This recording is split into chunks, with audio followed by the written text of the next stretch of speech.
The small black device tumbled from beneath our bed, landing with a soft thud on the hardwood floor. At first, I thought it was just another lost charging cable or adapter, the kind that breeds in dark corners of every modern home.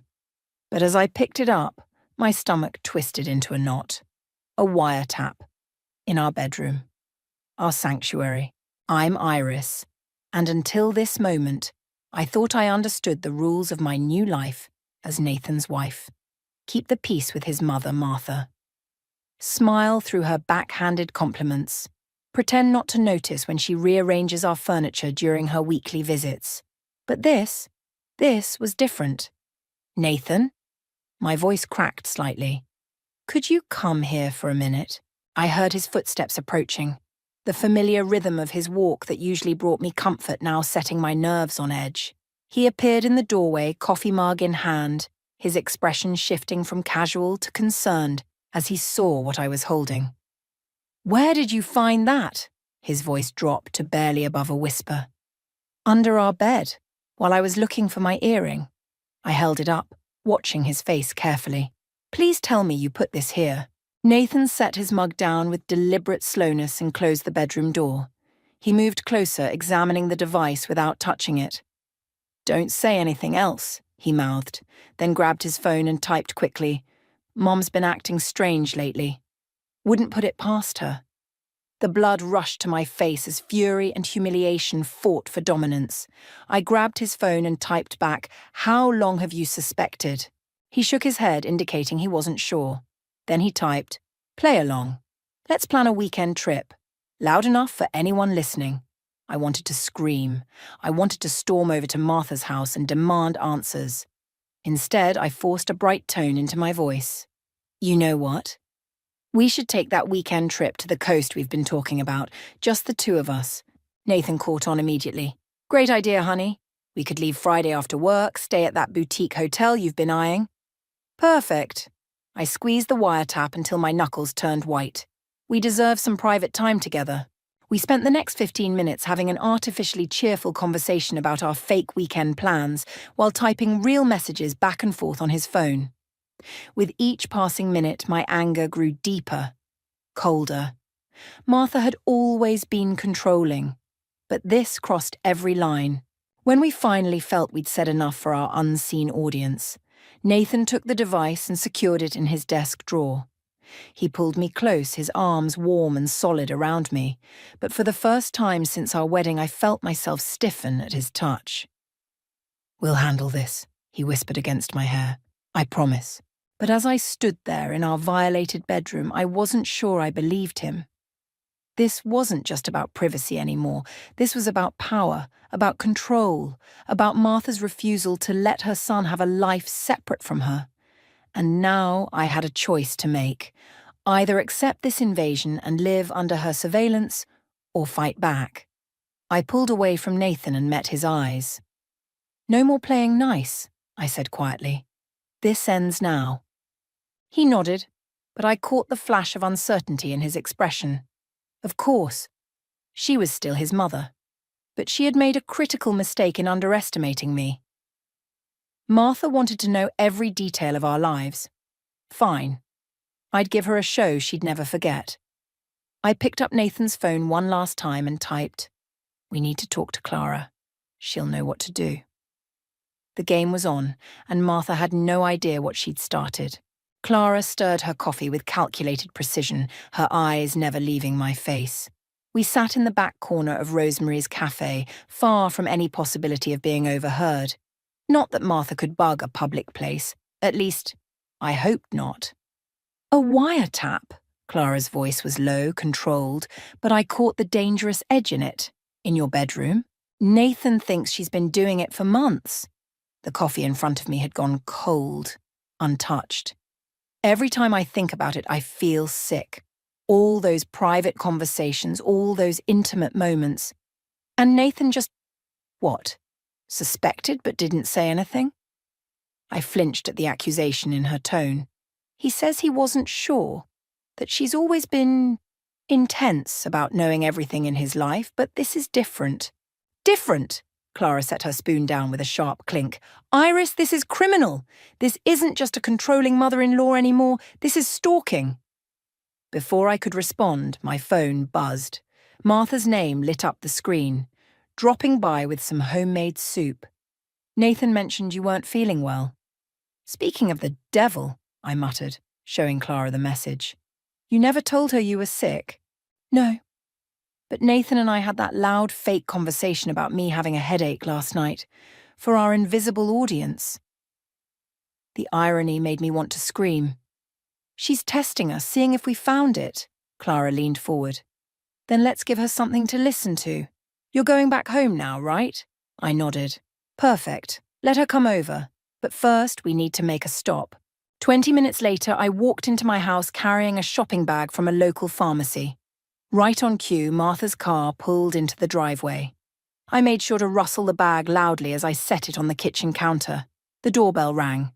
I took a deep breath, remembering Clara's words. "Make her think she has the upper hand." "Martha," I forced a smile as I opened the door. "How thoughtful of you to bring soup." She swept past me, all designer perfume and perfectly coiffed hair. "Well, when Nathan mentioned you weren't feeling well, I just had to come. You know how worried I get about my family's health." "My family? Not yours." "That's so kind." I accepted the container, letting her see my slightly trembling hands.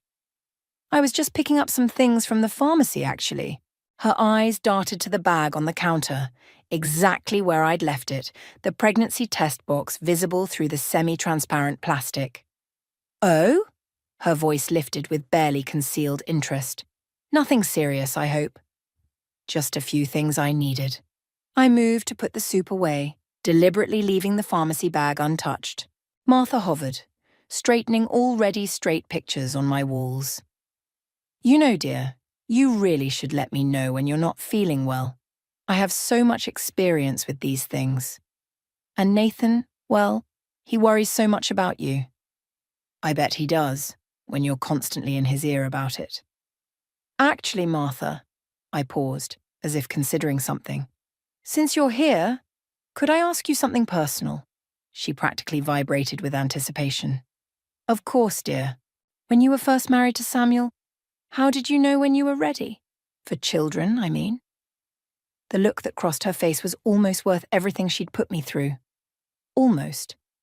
"Are you—" She couldn't even finish the question. "Oh, no, I laughed nervously. "Not yet, just thinking about the future." Martha's hand found my arm, her grip just this side of too tight.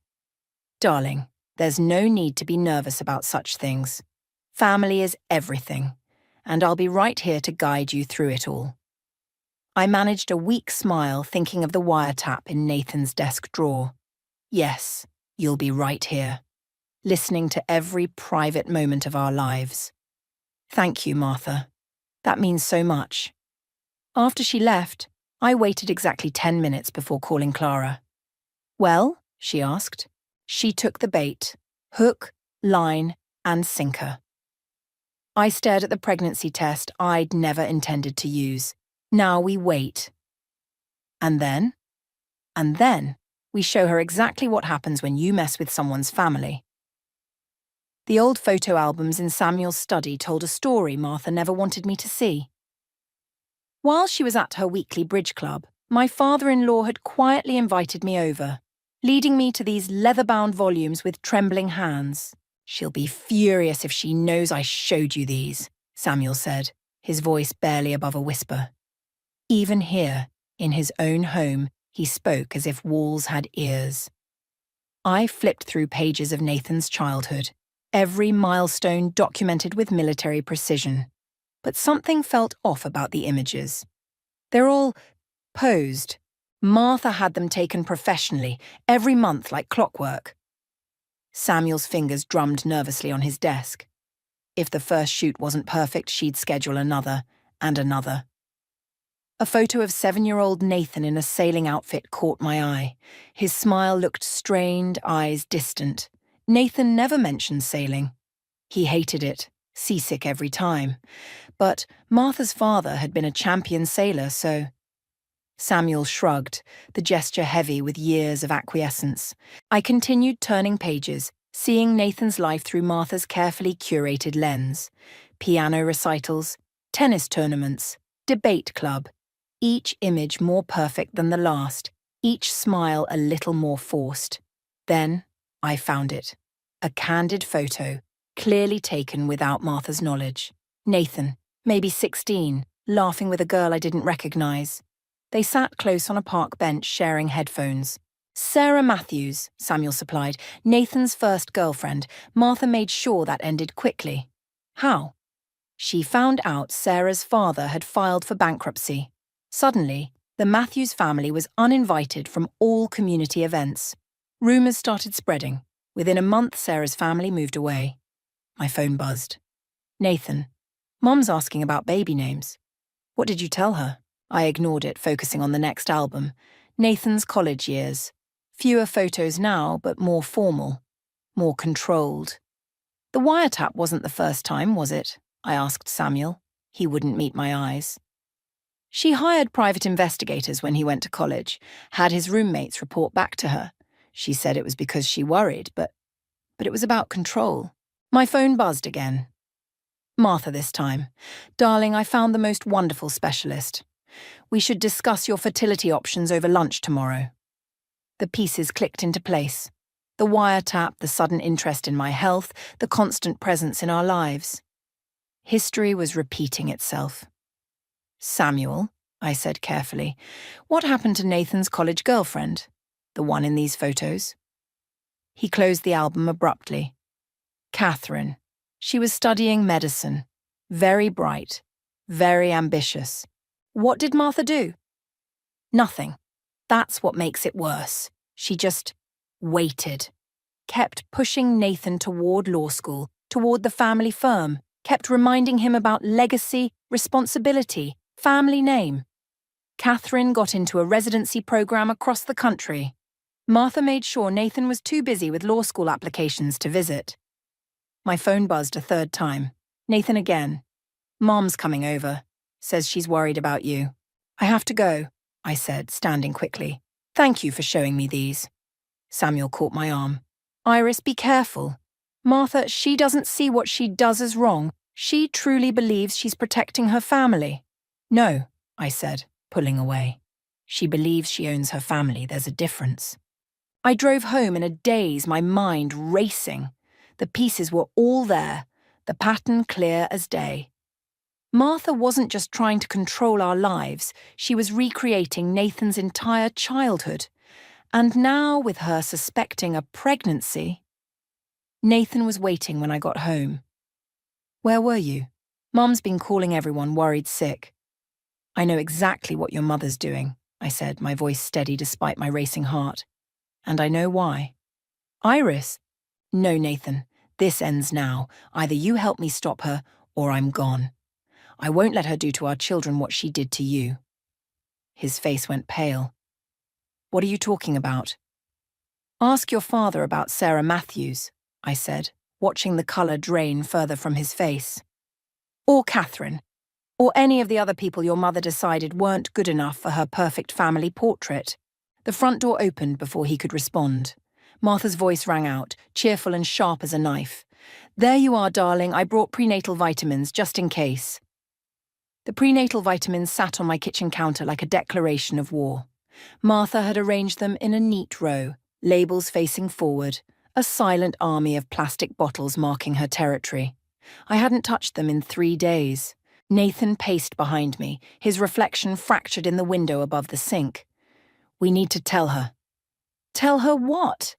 I kept my voice neutral, watching a cardinal land on our bird feeder. That we found her bug? That we know about Sarah and Catherine? Or that I'm not actually pregnant? All of it. He stopped pacing. She's already called 3 fertility specialists. Of course she has. The cardinal flew away as I turned to face him. Just like she called the private investigators in college. Just like she'll call them again when we actually have children. Nathan flinched. That's not fair, isn't it? I picked up one of the vitamin bottles, reading the label without really seeing it. Your father showed me the photos, Nathan. Every perfectly staged moment of your life. Is that what you want for our kids? Before he could answer, the doorbell rang. Through the frosted glass, I recognized Clara's silhouette, but when Nathan opened the door, Martha stood beside her. Look who I ran into in the driveway. Martha's voice dripped honey. Clara was just telling me about a wonderful fertility clinic her cousin used. Clara's eyes met mine, wide with warning. She'd never mentioned having a cousin with fertility issues. Martha, I said carefully, Clara and I have a lunch date. Oh, perfect. I'll join you both. We have so much to discuss about your future. The word future hung in the air like smoke. I watched Clara's hand tighten on her purse strap, saw Nathan's shoulders tense. Actually, Clara said, we were going to discuss work projects. Boring IT stuff. Martha's smile didn't waver. Nonsense. You shouldn't be stressing about work in your condition, Iris, not when there are so many important decisions to make. My condition? The vitamin bottle was still in my hand. I set it down before I could throw it. Well, given the pregnancy test I saw. Martha stepped closer, lowering her voice conspiratorially. Though I must say, you really should see a doctor soon. At your age, every precaution. Mother, Nathan's voice cracked like a whip, but Martha wasn't finished. I've already spoken to Dr. Reynolds. He's very discreet about these matters, especially given the family's position in the community. The family's position? Clara echoed, her tone dangerous. Of course. Martha patted my arm. We can't have any complications. Becoming public knowledge. Not like poor Catherine's situation. The room went silent. Nathan's face drained of colour. What situation? I asked, though my stomach was already knotting. Martha's expression shifted just for a moment before the perfect smile returned. Oh, did Nathan never mention? Such a shame about her miscarriage. Right before she moved away for her residency, too. These things happen when young women put career before family. The cardinal returned to the feeder outside, a flash of red in my peripheral vision. I thought of Catherine, young and ambitious, her dreams of becoming a doctor. I thought of the carefully staged photos, the forced smiles, the lives Martha had shaped and broken. Get out! My voice was steady, surprising even me. Excuse me? Get out of my house. I stepped forward, forcing her back toward the door. Get out of my marriage. Get out of our lives. Nathan, Martha appealed to her son. Surely you won't let her. You knew? Nathan's voice was hollow. About Catherine's baby, our baby.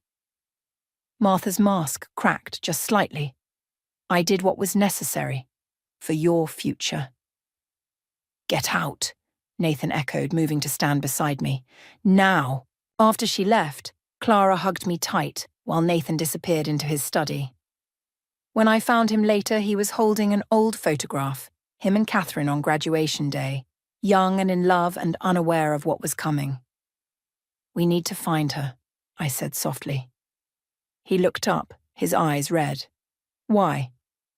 Because your mother's right about one thing. I touched my stomach, thinking of the future we'd planned. Family is everything. Just not the way she thinks. Catherine's social media trail ended abruptly 7 years ago. No posts, no updates, nothing after her move across the country. But Clara, bless her IT expertise, had found something else. A medical practice in Seattle under the name Catherine Chen Martinez. You're sure it's her? Nathan stood behind my desk chair, staring at the screen. Same medical school, same graduation year. I clicked through the practice's website. And look, her bio mentions growing up in Connecticut. Nathan's hand tightened on my shoulder. The wedding ring on his finger caught the light from my monitor, a silent reminder of everything Martha had orchestrated. We can't just show up at her office, he said. No. I opened my email. But we can send a message. The cursor blinked accusingly as I tried to find the right words. Dear Catherine, remember me. I'm the woman who married the man whose mother destroyed your life. Want to help us take her down?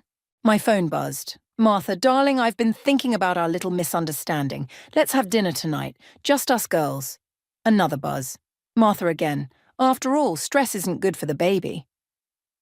She's not giving up, I muttered, showing Nathan the messages. She never does. He ran a hand through his hair. Maybe we should just confront her directly. Not yet. I turned back to the email draft. We need leverage. Something concrete. Like what? Like proof she knew about Catherine's pregnancy. Like evidence she's been stalking all of us for years. I started typing. Like whatever else she's hiding. The office door opened. Clara rushed in, face flushed. You need to see this. She handed me her tablet. On screen was a legal document. Old, but clearly legible. A restraining order filed 15 years ago by someone named Rebecca Walsh against Martha. Who's Rebecca Walsh? I asked. Nathan's sharp intake of breath answered before Clara could. Dad's first fiancée. What? Before Mum? I found an old photo once, but Mother said she'd died in a car accident before the wedding. Clara swiped to another document. Not dead, just scared away. According to this, Martha stalked her for months, threatened her family. Rebecca finally fled to Canada. My phone buzzed again. Martha, I'm coming over. We need to talk about your future. She's on her way here, I said, standing. Now. Nathan moved toward the door. I'll handle it. No. I caught his arm. This ends today, but not like this. Not with her controlling the narrative again. I turned to Clara. Can you find Rebecca? She nodded. Already working on it. Good. I walked to my desk drawer and pulled out the wiretap device. Because Martha's not the only one who can record conversations. Nathan's eyes widened. Iris. Your mother wants to talk about my future. I slipped the device into my pocket. Let's talk about her past instead. Clara grabbed my hand. Be careful. She's dangerous when cornered. So am I. I squeezed her hand back. Nathan, call your father. Get him here. He needs to hear this too. The doorbell rang, its cheerful chime at odds with the tension in the room. Through the window, I saw Martha's Mercedes in our driveway gleaming like a predator. Ready? I asked Nathan. He looked at the tablet with Rebecca's restraining order, then at the wedding photo on my desk, us smiling, unaware of the shadows lurking behind that perfect day. Catherine lost our baby, he said quietly. Rebecca lost her future. How many others? No more, I promised, heading for the door. It stops here. Martha's voice drifted up from downstairs, calling my name with honeyed concern. I touched my pocket, feeling the wiretap device press against my hip. The same technology she'd used to control her family would now expose her true nature. Sometimes I thought, the best revenge isn't about destroying someone. It's about forcing them to face their own reflection. I started down the stairs, Nathan and Clara behind me toward the woman who thought she owned our lives. Time to show Martha what real family loyalty looks like. Martha sat in our living room like a queen on her throne, surrounded by the life she'd tried to orchestrate. Samuel stood by the fireplace, his face ashen after hearing about Rebecca. Nathan hadn't moved from his position by the window since Clara showed us the last piece of evidence, hospital records from Catherine's miscarriage with Martha's signature on the visitor log. Really, Iris, Martha sighed, smoothing her silk blouse. All this drama over a simple misunderstanding. Misunderstanding? The recording device felt heavy in my pocket, like Rebecca Walsh was a misunderstanding. Martha's smile flickered. Ancient history. Or Catherine Chen? I stepped closer. Was her miscarriage just a misunderstanding too? Martha, Samuel's voice cracked. Tell me you didn't. Everything I did was for this family. Martha's hands clasped tightly in her lap. Rebecca would have ruined you, Samuel. And Catherine, a resident's salary could never have given Nathan the life he deserved. The life I deserved? Nathan turned from the window. Or the life you wanted for me.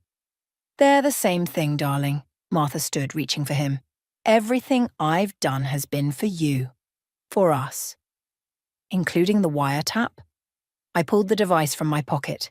For a moment, silence filled the room. Then Martha laughed, the sound brittle as breaking glass. Oh, that silly thing. Just a mother's concern. You've been acting so strange lately, dear. The pregnancy test, the secretive meetings with Clara. There is no pregnancy, I said quietly. We staged that to prove you were spying on us. Martha's smile turned razor-sharp. No baby? Well, that's disappointing. Though not surprising given your age and career focus. Don't, Nathan stepped between us. You don't get to judge her. Judge? Martha's voice rose. I'm trying to protect you, both of you. This marriage, this family. It's all I have left. Left from what? Samuel moved closer. What happened to you, Martha? What happened? She whirled on him. You want to know what happened? My mother watched my father destroy our family with his free spirit and artistic dreams. We lost everything. I swore that would never happen to my children. So instead you destroyed other families? I pressed play on my phone. Martha's voice filled the room, threatening Rebecca's younger sister's college admission unless she left town. Where did you get that? Martha's face went white. Rebecca kept everything. Clara spoke from the doorway. She's on her way here now. So is Catherine. Martha moved faster than I expected. Her hand caught my wrist, twisting until I dropped the phone. It clattered across the floor as she grabbed my shoulders. You ungrateful little... Nathan pulled her back, but she was already laughing again, high and desperate. You think you've won? That exposing old secrets changes anything? I built this family. I protected it. Without me, you're nothing. No, Mother. Nathan's voice was steady. Without you, we're free. The doorbell rang. Through the window, I saw 2 cars pulling into our driveway. Martha saw them too, her face contorted. I won't let you destroy everything I've built. She reached into her purse, pulling out a thick envelope. You want to talk about secrets? Let's talk about what I found in Iris's background check. My heart stopped. The adoption records I'd sealed years ago. The brother I'd lost to the foster system. The choices I'd made to survive. Go ahead, I said, though my voice shook. Show everyone who you really are. Martha opened the envelope, but Samuel snatched it from her hands. Without looking inside, he walked to the fireplace and threw it in. Enough, he said quietly. No more secrets, no more control. The doorbell rang again. Martha looked from the burning envelope to the door, then to Nathan. For the first time, I saw real fear in her eyes. Nathan, she whispered, please, everything I did was for you. No, he took my hand. Everything you did was for yourself. I squeezed his hand as Clara opened the front door. The past was walking in, and Martha would finally face the consequences of her actions. But as I watched her sink into the chair, suddenly small and old, I realized revenge wasn't what I wanted anymore. I wanted freedom. And sometimes freedom means letting go of the power others hold over you, even when they're family. Especially when they're family. Rebecca Walsh entered first, her silver hair and straight spine a testament to the years she'd survived. Catherine followed, younger but carrying the same weight of past wounds. The room crackled with unspoken accusations as they faced Martha. Hello, Martha. Rebecca's voice carried no tremor. It's been 15 years. Martha's fingers dug into the armchair. You shouldn't have come. Because I'm dead? Rebecca's laugh held no humor. That's what you told everyone, isn't it? A tragic car accident before the wedding? Catherine moved closer, her doctor's coat still on from her flight. Did you tell them about my accident too? The stairs at the hospital that mysteriously lost their safety rail? I never... Martha started. Save it. Catherine pulled out a folder. I kept the maintenance records, the inspection reports, everything. My phone buzzed in my pocket, a text from Clara. Pregnancy test positive.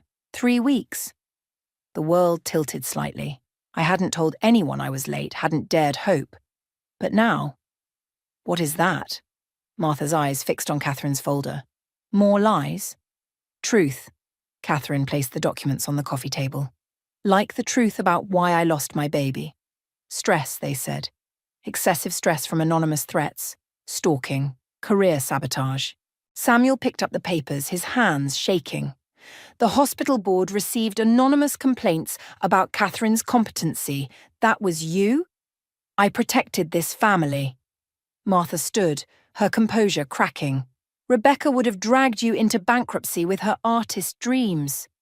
Catherine would have taken Nathan across the country, away from his legacy. I couldn't let that happen. I couldn't lose another...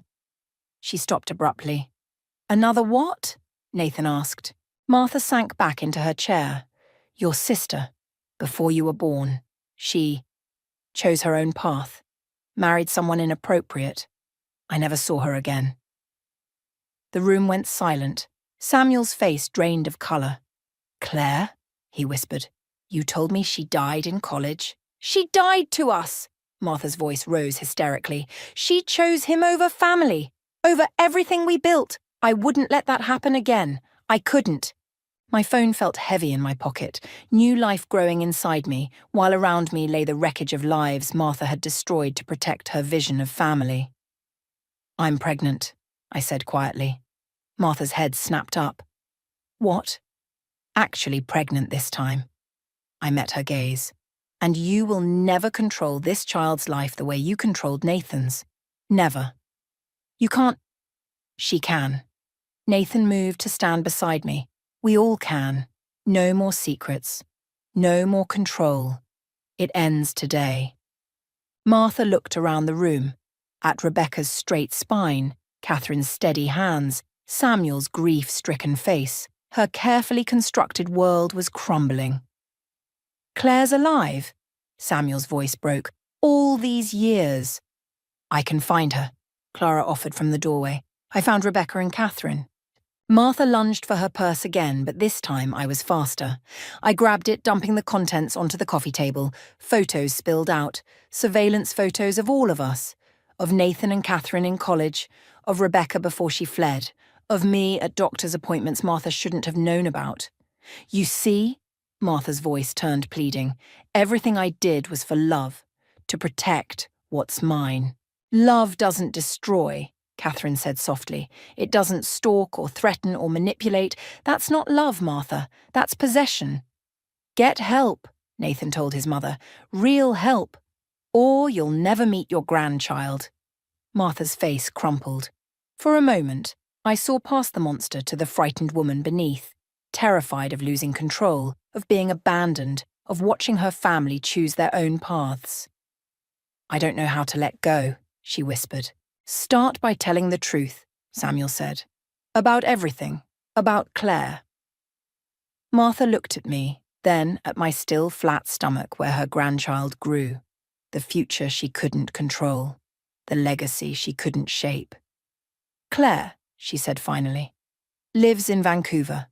It wasn't redemption. It wasn't even really surrender. But as Samuel reached for his phone with trembling hands, as Nathan pulled me close, as Rebecca and Catherine exchanged looks of quiet victory, I realized it was something else. A beginning. The nursery walls remained unpainted, but I liked them that way. Clean slate, fresh start. Through the window, autumn leaves scattered across our front lawn, and somewhere in the distance a cardinal sang. No pink, Nathan said from the doorway. Or blue. Definitely not. I ran my hand over my growing belly. Though your mother sent another box of gender-specific clothes this morning. He tensed slightly, but I shook my head. It's okay. She's trying. The weekly therapy sessions were Martha's idea, surprisingly. After Claire arrived from Vancouver, all wild hair and artist's paint-stained fingers, so different from Martha's polished perfection, something in Martha finally cracked. Or maybe, finally healed. Dad called, Nathan said, moving to stand beside me. Claire's showing her work at the gallery downtown next month. Is Martha going? She asked if we'd go with her. The old Martha would have tried to prevent the show entirely. Would have found ways to sabotage Claire's moment to protect the family image. The new Martha. Well, she was learning. Like we all were. My phone buzzed. Catherine. Ultrasound looks perfect. See you next week. Having Nathan's ex as my obstetrician raised eyebrows, but it felt right. Healing comes in strange ways sometimes. Rebecca sent this. Nathan held up his phone, showing a photo of a handmade baby blanket. Says it's tradition in her family. The family she was supposed to join before your mother intervened. Yeah. He wrapped his arms around me from behind. Funny how things work out. Through the window, I watched Clara's car pull into our driveway. She'd been helping Samuel organize Claire's gallery opening, and somewhere along the way, they'd developed an unexpected friendship. The wounded helping the wounded heal. Do you ever wonder, I asked, if we did the right thing, exposing everything? As opposed to what? Revenge? I wanted to destroy her at first, to make her suffer like she made others suffer. Nathan was quiet for a moment. But that wouldn't have fixed anything. No. I touched the wall, imagining the colours we might choose. It would have just continued the cycle. Clara's voice drifted up from downstairs along with Samuel's deeper tones and Martha's. My hand instinctively went to my belly, an old protective gesture. We can ask her to leave, Nathan offered. No. I turned to face him. But we maintain our boundaries. Trust is earned, not given. Downstairs, Martha's laugh mingled with Claire's, tentative, awkward, but real. The sound of two people learning to exist in the same space without power plays or manipulation. I found another wiretap yesterday, I said quietly. Nathan stiffened. Where? In the box of baby clothes. But Martha didn't put it there. I pulled the device from my pocket. It's government issue. Apparently my brother's adoption records weren't as sealed as I thought. His eyes widened. You mean Clara's running traces now? We might actually find him. Are you sure you want to? After everything with Martha? That's why I'm sure. I placed the wiretap on the windowsill where the sun caught it. Family secrets don't protect anyone. They just breed more secrets. Below, car doors slammed. Rebecca had arrived with more gallery plans. Soon the house would be full of voices. Claire and Samuel discussing art, Martha carefully measuring her words, Catherine dropping off ultrasound photos, Clara with her latest findings. A broken family slowly rebuilding, not perfect, not even close, but real. We should paint the nursery green, Nathan said suddenly, like new leaves. I smiled, understanding what he meant. New growth, new beginnings. The cardinal outside took flight, a flash of red against the pale sky. I thought of Martha, of revenge and redemption, of the fine line between protecting family and controlling it, of the child growing inside me who would never know the weight of secrets we'd carried. Green, I agreed. But first, let's open some windows. This room needs air. Nathan unlatched the window, letting in the autumn breeze. Sometimes the best revenge isn't revenge at all. Sometimes it's simply opening windows and letting the truth blow through, clearing out the shadows where secrets hide, even if that truth comes with a cardinal's warning song.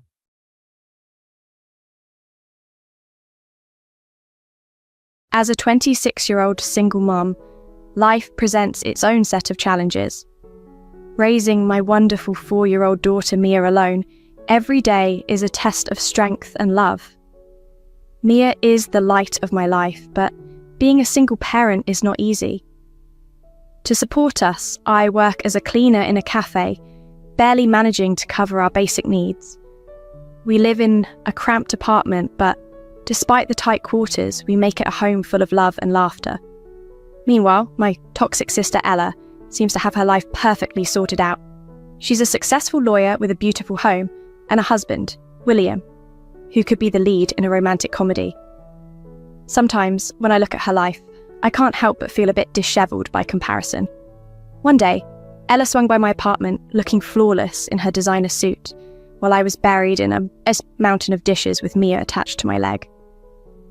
"How are you holding up?" she asked, her voice filled with both concern and a touch of pity. "Just living the dream," I replied with a chuckle, masking the exhaustion in my voice. Ella, ever the caring sister, offered to take Mia for the weekend, so I could work some extra shifts and maybe have a bit of time to myself. Initially reluctant to impose, I realised the offer was too good to refuse. Extra cash and a breather sounded heavenly. "Are you sure? I don't want to be a burden," I hesitated. Don't be silly, she insisted, already embracing Mia, who delightedly gave her a kiss. William and I love having her over. It'll be fun.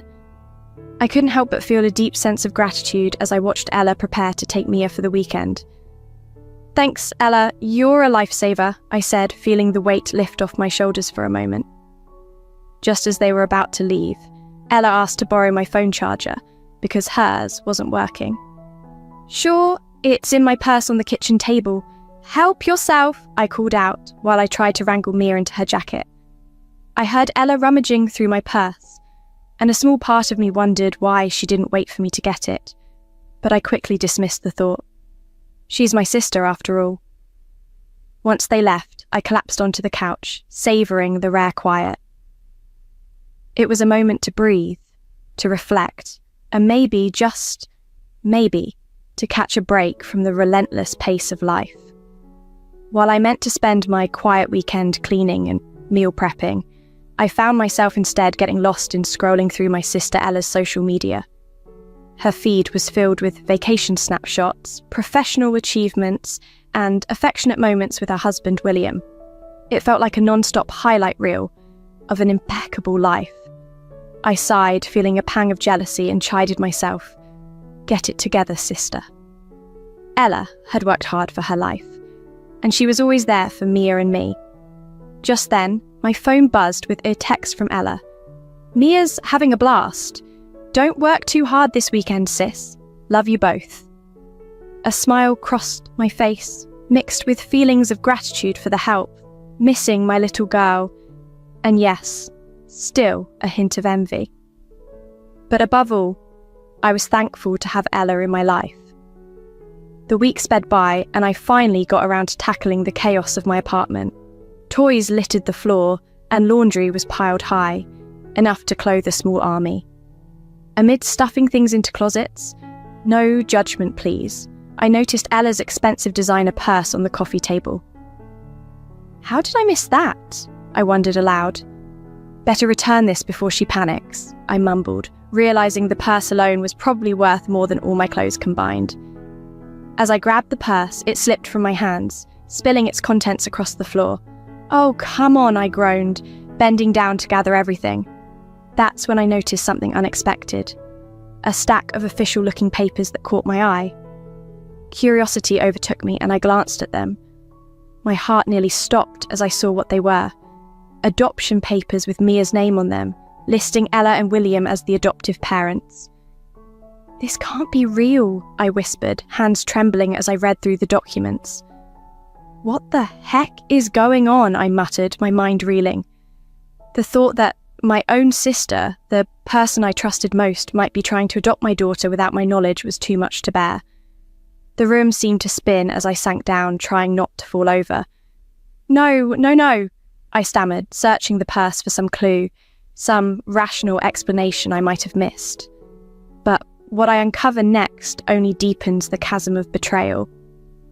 Amid the chaos, I find a fabricated birth certificate declaring Ella as Mia's mother, alongside falsified medical records, and even a plane ticket to another state. Each discovery cuts deeper, feeling like a betrayal of trust so profound it's unbearable. I find myself struggling to breathe, my thoughts swirling. How could my own sister, Ella, do this to me, to Mia? In the midst of my shock, my phone buzzes, startling me. It's a text from Ella, casual as ever. Hey sis, forgot my purse at your place. Can you bring it back later? My heart sinks as I stare at the message, my stomach churning. What can I even say to her? Sure, no problem. Oh, and by the way, I found your elaborate plan to take my daughter away. Almost immediately, another message pings. Also, William and I were thinking of taking Mia for another weekend soon. You know, give you a break. My anger boils over at her audacity. A break, or a perfect opportunity for them to vanish with my daughter. I collapse onto the floor, overwhelmed by the mounting evidence of Ella's deceit. Tears stream down my face as the weight of her betrayal presses down on me. What am I going to do? How can I protect Mia now? Trust has shattered around me, and yet one thing remains clear. I will never let anyone take my daughter away from me. Not Ella, not anyone. Despite the turmoil, I force myself to take deep breaths, trying to gather my composure. I need a plan. I need help. But most critically, I need to keep Mia close and maintain normalcy until I can sort out my next steps. With trembling hands, I scoop up all the documents and stuff them back into Ella's purse. I'll have to act as though I've seen nothing, at least for now. But inside, I know nothing will ever be the same. Later, I find myself on Ava's couch unloading everything I discovered. Ava has been my steadfast companion since high school, and right now, she's the only person I feel I can truly trust.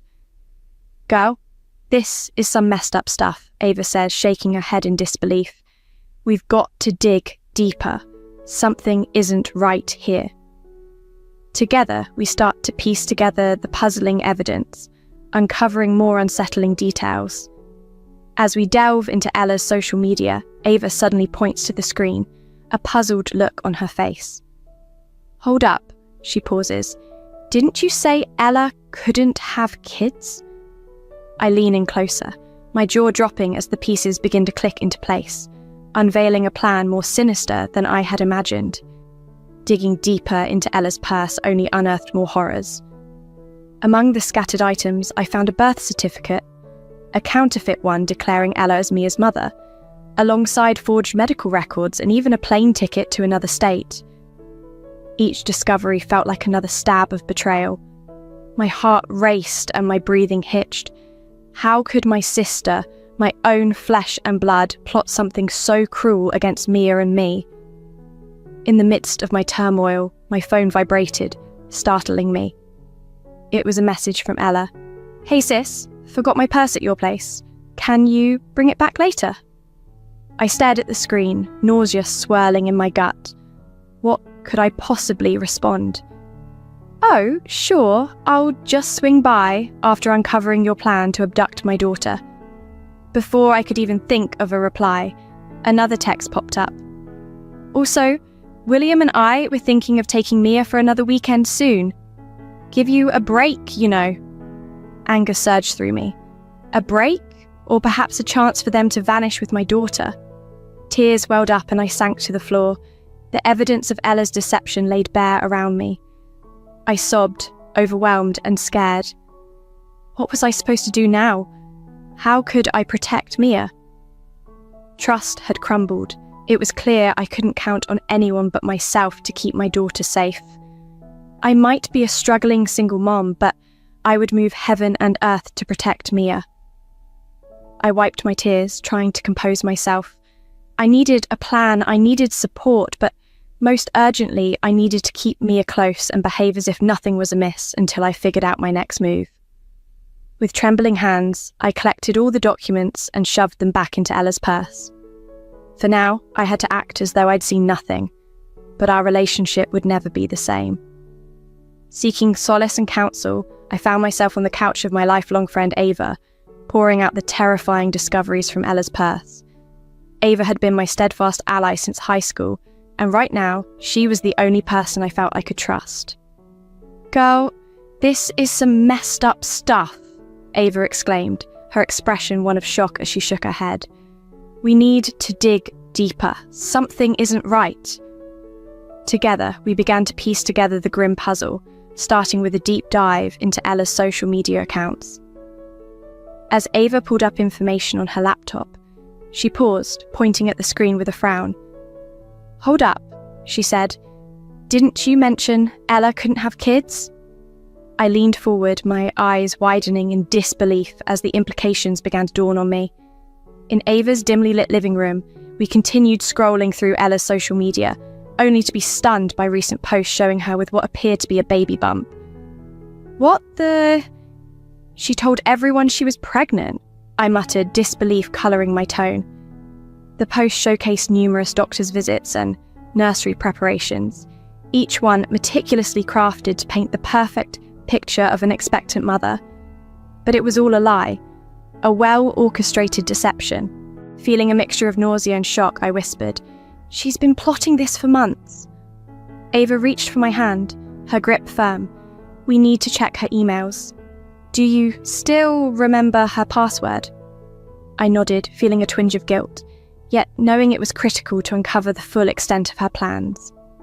We logged into her email and the contents sent chills down my spine. There were communications with a dubious lawyer about expediting an adoption across state lines. The responses were cryptic, yet it was evident something nefarious was underway. "Oh my God," I gasped as we read an email from William detailing their entire scheme to take Mia away by exploiting my supposed substance abuse issues to label me as an unfit mother. Substance abuse? What are they talking about? Ava asked, confusion etched across her face. I shook my head, equally puzzled. I don't know. I barely drink, let alone use drugs. We delved deeper, and with each discovery, the truth grew darker. It became clear that Ella had been isolating me from friends and family for months, fabricating reasons why I couldn't attend gatherings or why others shouldn't visit. Remember when she told you your cousin Amy was speaking ill of you? Ava prompted. Realization dawned on me. It was likely another of Ella's lies. The financial assistance she had been providing suddenly took on a more sinister tone. She was making me dependent on her. But the worst revelation was yet to come. We stumbled upon a series of messages between Ella and an unknown contact discussing the procurement of small doses of drugs. At first, I was confused, but then it hit me hard. "Oh my God!" I gasped, my stomach turning. "She's been drugging me. That's why I felt so off lately. She's been putting stuff in my food." Ava looked at me, horror-stricken. "She's setting you up to look like an addict. That's how she plans to take Mia." As the gravity of Ella's betrayal fully sank in, I felt my world crumbling. My own sister had been poisoning me, isolating me, or to steal my daughter. What am I going to do? I asked, feeling more vulnerable and scared than ever. They had resources, connections, and I'm just a cafe cleaner. How could I possibly fight back? Ava grabbed my shoulders, forcing me to meet her gaze. "Listen to me. You're not alone. We've got evidence now. We're going to fight this, and we're going to win," she assured me with conviction. Taking a deep breath, I tried to steady myself. Ava was right. I couldn't afford to fall apart. "Mia needs me to be strong," I resolved, wiping away. Tears I hadn't even noticed were falling. "What's our next move?" I asked. Ava grinned, a spark of determination in her eyes. "Now, we set a trap. We're going to catch these snakes red-handed." As we began to plan, a glimmer of hope flickered within me. Ella might think she had everything figured out, but she didn't know who she was messing with. I'm a mom, and I'll do whatever it takes to protect my baby. "Watch out, sis. You picked the wrong mama bear to mess with," I vowed, pacing my apartment, torn between confronting Ella immediately or waiting to spring our trap. Navigating through this nightmare, Ava has been my pillar, not only helping me collect evidence, but also connecting me with her cousin, a skilled lawyer. "We need to catch her in the act," Ava insists, setting up hidden cameras around my apartment. "Just your word against hers won't cut it." I nod, my stomach in knots, but my resolve firm. When Ella calls next, offering to babysit, I manage to keep my voice steady. "That'd be great, thanks, sis," I say, trying to mask my anxiety. The day she arrives to look after Mia, I'm overwhelmed with nerves. I kiss Mia goodbye, silently praying that this will be the last time Ella can manipulate our time together. Later, Ava and I are glued to her laptop, scrutinizing the hidden camera footage. My heart races as we watch Ella sifting through my belongings and whispering into her phone. It's all set for next week. Sister doesn't suspect a thing. Clenching my fists, I resist the urge to confront her immediately. We need undeniable proof. The following day, I concoct a plan to draw more out of Ella. I invite her over for coffee, my phone discreetly recording our conversation in my pocket. We engage in small talk until I carefully steer the conversation towards a bag of old clothes I've been meaning to donate to a women's shelter, one known for aiding mothers fleeing abusive situations. Ella stiffens. "Oh, I don't think that's a good idea. Those places, they attract a lot of unstable people, drug addicts and such. I press on, and Ella, falling into the trap, rants about how such women are unfit mothers and how their children would be better off with stable families. It takes every ounce of my self-control not to lash out at her then and there. With the damning evidence in hand, I prepare for the ultimate confrontation. I invite Ella, William, and a few other family members over for dinner. My hands tremble as I set the table, but my spirit is steeled. As everyone enjoys dessert, I clear my throat, commanding the room's attention. I have something I need to share with all of you, I announce, my voice steady despite the turmoil inside. I lay it all out, the forged adoption papers, the faked pregnancy, the poisoning. I play the recordings. The room erupts into chaos. Ella leaps up, her face ashen. She's lying! Sister's unstable, she's on drugs! But William's expression shifts to horror. He turns to Ella, his voice filled with disbelief and betrayal. Ella, what have you done? The air thickens with tension, the truth finally laid bare, setting the stage for a family reckoning. My heart pounds, but I stand firm, fortified by the truth and the evidence, ready to protect my daughter at all costs. William's voice was barely above a whisper, a mixture of confusion and shock etching his features.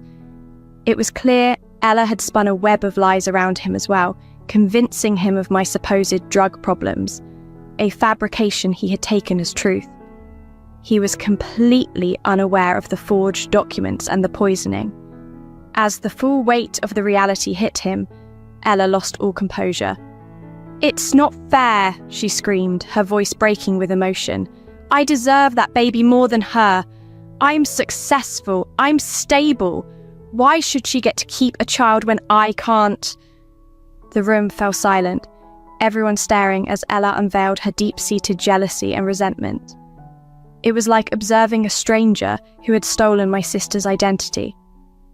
Her outburst ended with the arrival of the police, who took her away as she kicked and screamed. Drained, I collapsed into Ava's arms, a profound sense of relief washing over me despite the chaos. The following weeks were a whirlwind of police statements and court appearances. I secured a restraining order against Ella, who now faced multiple charges. As I began the slow process of rebuilding, family members and old friends reached out, offering apologies for believing Ella's lies. Forgiving them was tough, but necessary for healing.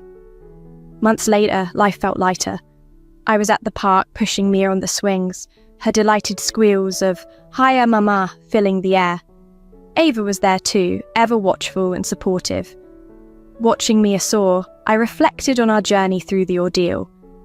It had been a grueling battle, but we emerged free from Ella's toxic shadow, our bond stronger and our lives hopeful once again. I may not lead a perfect life, nor do I have all the answers, but I have my daughter, true friends, and newfound inner strength. And honestly, that's more than enough.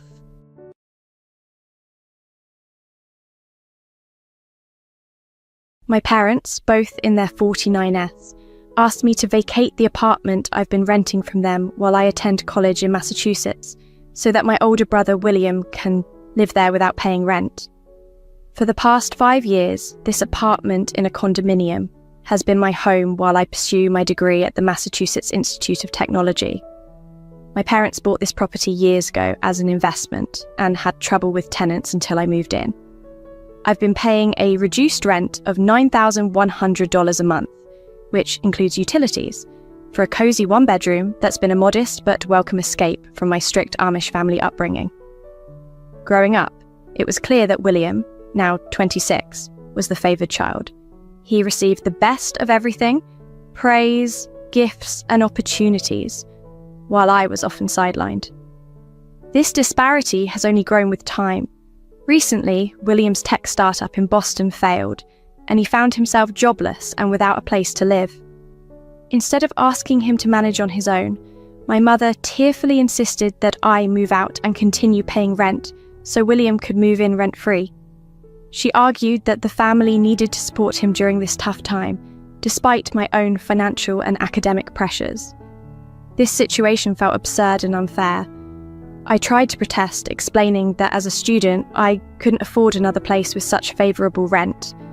But my mother laid a guilt trip on me about family obligations.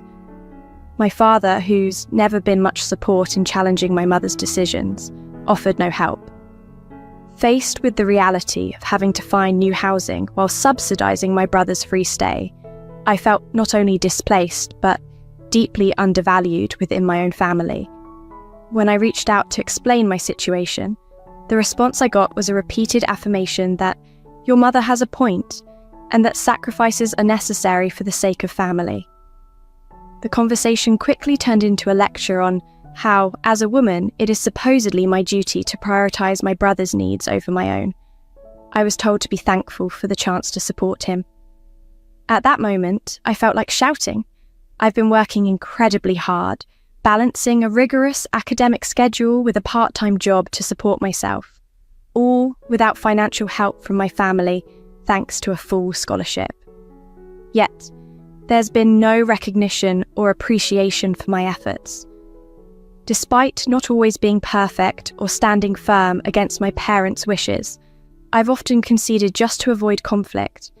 I've missed important personal events, like my best friend's birthday, for family commitments I didn't care for, simply because I was told that family comes first. I've played the role expected of me more times than I can remember. But this time, something inside me snapped. Maybe it was the pressure of upcoming finals, or just exhaustion from always being asked to sacrifice my own needs. I firmly told my parents that I wouldn't move out or financially support my brother William, who has been living quite comfortably without contributing. My declaration might as well have been that I was running away to join the circus, judging by their dramatic reaction.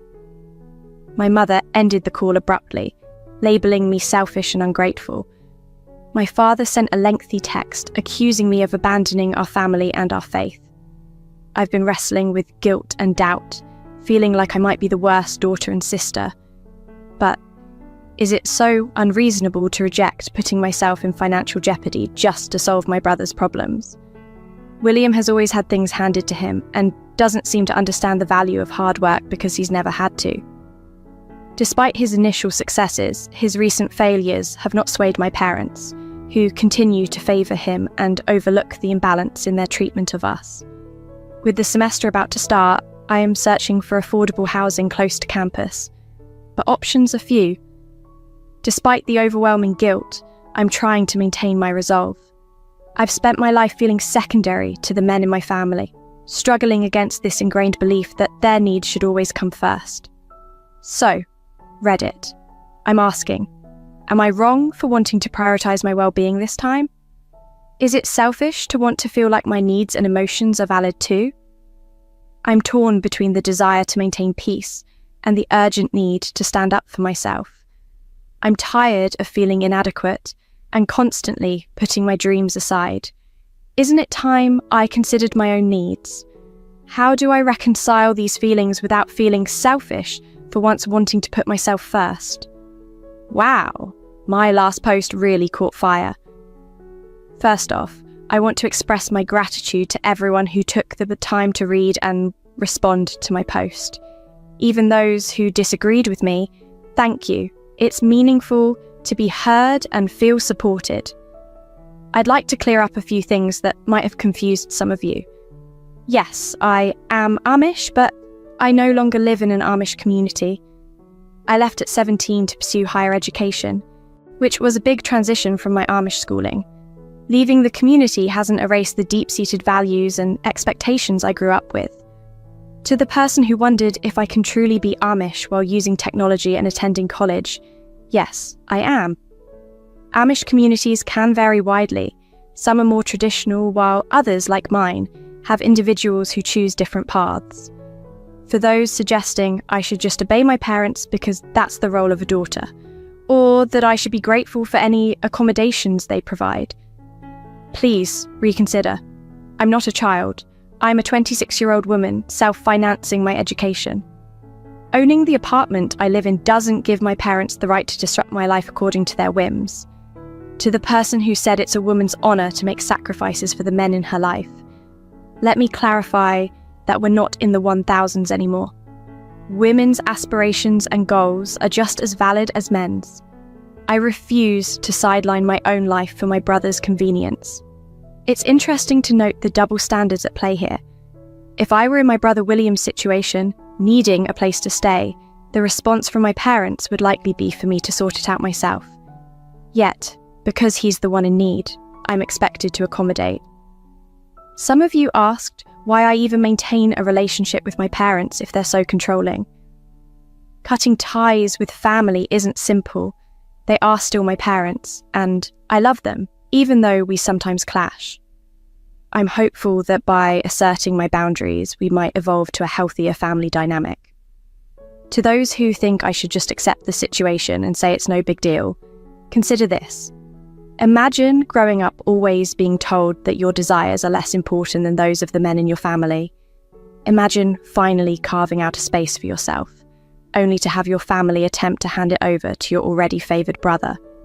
This isn't just about an apartment, it's about the principle. Calling me a spoiled brat for not going out of my way to accommodate my brother is completely unfair. Expecting basic respect and consideration from your family isn't being spoiled, it's reasonable. And it's not bratty to pursue your own dreams and ambitions. I'm not looking for special treatment, just fairness. Some of you have suggested that I simply move out and leave the rent issues to my parents. If only it were that simple. Have you seen the rental market in Massachusetts lately? It's incredibly tough. Even with my scholarship and part-time job, I'm just managing to make ends meet. I really don't want to ask my parents for money, and losing this affordable rent would mean having to crash with friends, which is something I'm not comfortable with. I understand that families are supposed to support each other, but I've always been told to put my needs last, and I'm exhausted by it. So, no, I don't think I'm wrong for refusing to strain myself emotionally and financially for my brother. It's high time William learned to be independent, and it's high time my parents stopped enabling his dependence at my expense. Here's the latest. Despite my objections, my parents went ahead and told William he could move into the apartment. He showed up last weekend with his stuff and has since been staying in my bedroom, leaving me on the couch. I know I said I wouldn't pay if he moved in, but William is here now, and I'm worn out from my parents expressing their disappointment in me. They act like I'm overreacting, but I've decided to stand my ground. I'll keep living there and continue paying rent. It's incredibly stressful and uncomfortable, trying to study for finals with William treating the place like a holiday home, leaving his belongings everywhere. It feels like he's on a vacation while I'm struggling just to stay afloat. The most frustrating part? He shows no urgency about finding a job or a new place to live, just lounging around as if he has all the time in the world. He keeps saying he's just trying to figure things out and that I should be more understanding. It's as if he's completely oblivious to the chaos he's causing in my life. He uses up my groceries, helps himself to my toiletries, and even uses my face towel. Meanwhile, my parents are constantly checking in on William to see if he's comfortable, never once asking how I'm managing or if I need any support. It feels like I'm completely invisible to them. Living with William is already a challenge, but things got even worse after a tough day of classes. I came home to find him and a couple of his tech friends in the middle of a noisy brainstorming session. The apartment was a mess, littered with empty pizza boxes and beer cans, while they loudly bounced around ideas for their next big app. They barely glanced up when I walked in, completely indifferent to the mess they'd created. I tried to retreat to the living room, my makeshift bedroom, to dive into my huge pile of homework, but their loud chatter made it impossible to concentrate. After enduring this for 1 hour, my patience ran out. I confronted them, asking if they could keep it down since I had a lot of studying to do. They looked at me as if I was speaking a foreign language. William, completely nonchalant, told me to chill out and hinted that their project could make us rich one day, as if his potential future success excused the current disruption to my life. Unable to study at home, I ended up going to the campus library. When I returned, the party was over, but they had left all the mess behind. I spent the next hour cleaning up their leftovers, frustrated and angry. It's infuriating enough that William feels entitled to my space and my parents' unwavering support, but inviting his rowdy friends over and expecting me to accommodate their disruption is too much. I'm trying to keep my cool and focus on my studies, but incidents like this just show how little William respects me or my boundaries. Something has to change, and soon, before I completely lose it. Every day, it gets harder to stay positive. I'm exhausted from sleeping on an uncomfortable couch, stressed about potentially having to find a new place to live, skipping meals to save money, and watching my grades begin to suffer. I often feel like I'm drowning, unnoticed by those around me. It's as if my life has been completely overturned, and yet I'm expected to carry on with a smile. There are times when I just want to scream, cry, or just run away and never return. However, I remind myself that I need to remain strong. I didn't come all this way to just give up. I keep telling myself that this situation is temporary and that I'll make it through. Things escalated significantly. I reached my breaking point with William's irresponsible behaviour and my parents' endless pampering of him. I was on the verge of asking a friend if I could crash with them. But then, something unexpected happened. William and I had a massive fight one night over his habit of leaving dirty dishes everywhere. I couldn't hold back my emotions anymore. I broke down and told him how drastically his actions were affecting my mental health and my academic focus. For perhaps the first time, he really listened. He seemed genuinely shocked to realise the extent of the stress he was causing me. He had been so caught up in his own issues that he hadn't considered the impact on me. William and I ended up having a long and sincere conversation about how our parents' favouritism had differently impacted both of us. He confessed that the pressure to be perfect had always weighed heavily on him, making him avoid facing his issues directly. It felt as though a weight had been lifted from both of us as we finally understood each other's perspectives. We hugged it out and resolved to make a fresh start. The following day, William did something unexpected. He called our parents and informed them he would be moving out. He emphasised the need for them to respect my boundaries, and even offered to repay the rent for the time he had stayed. I was astonished. I never imagined he would take such a stand for me. Initially, our parents did not take the news well. There were plenty of guilt trips and tears from Mum and silent disapproval from Dad. However, for the first time, William and I stood united. We made it clear that their overt favouritism and neglect of my needs had to end, or they risked losing both of us. It was a tense few weeks, but it seems our message finally got through. They've begun to check in on me as well, not just on William. Dad even apologised for not considering my feelings more. Things aren't perfect, but they are beginning to improve. William has since moved in with some friends and is actively looking for a job. We've been talking more, working on building a genuine sibling relationship free from our parents' influence. It's a slow process, but I'm optimistic. As for me, I'm focusing on finishing the semester strong. I passed my finals with flying colours and secured a summer internship. For the first time in a long while, I feel in control of my own life. I'm aware that my family still has much to work on to break old habits and see each other as equals, but I'm proud of the progress we've made and how I've learned to advocate for myself.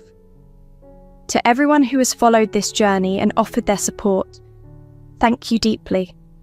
Your kind words and wise advice have been a lifeline. I hope my story can inspire others facing similar challenges. And to my fellow women, especially those from conservative backgrounds, your voice is important. Your needs are important. You are important. Never let anyone make you feel otherwise. This isn't the end of my journey, but it feels like a new and beautiful beginning.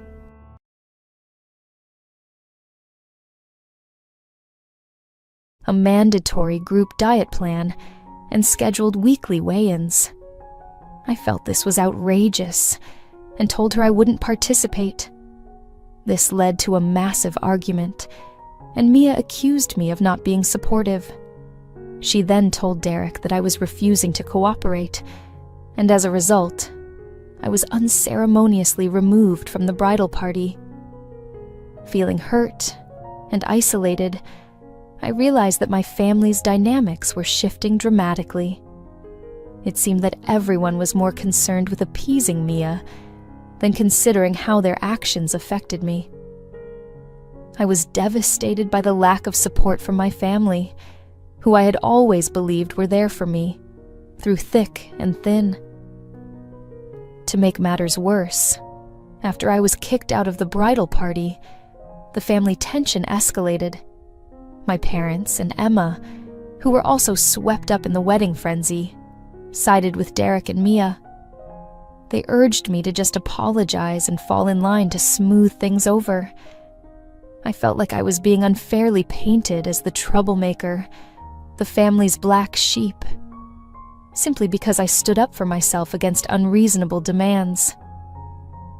As Derek's wedding approached, I was filled with mixed emotions.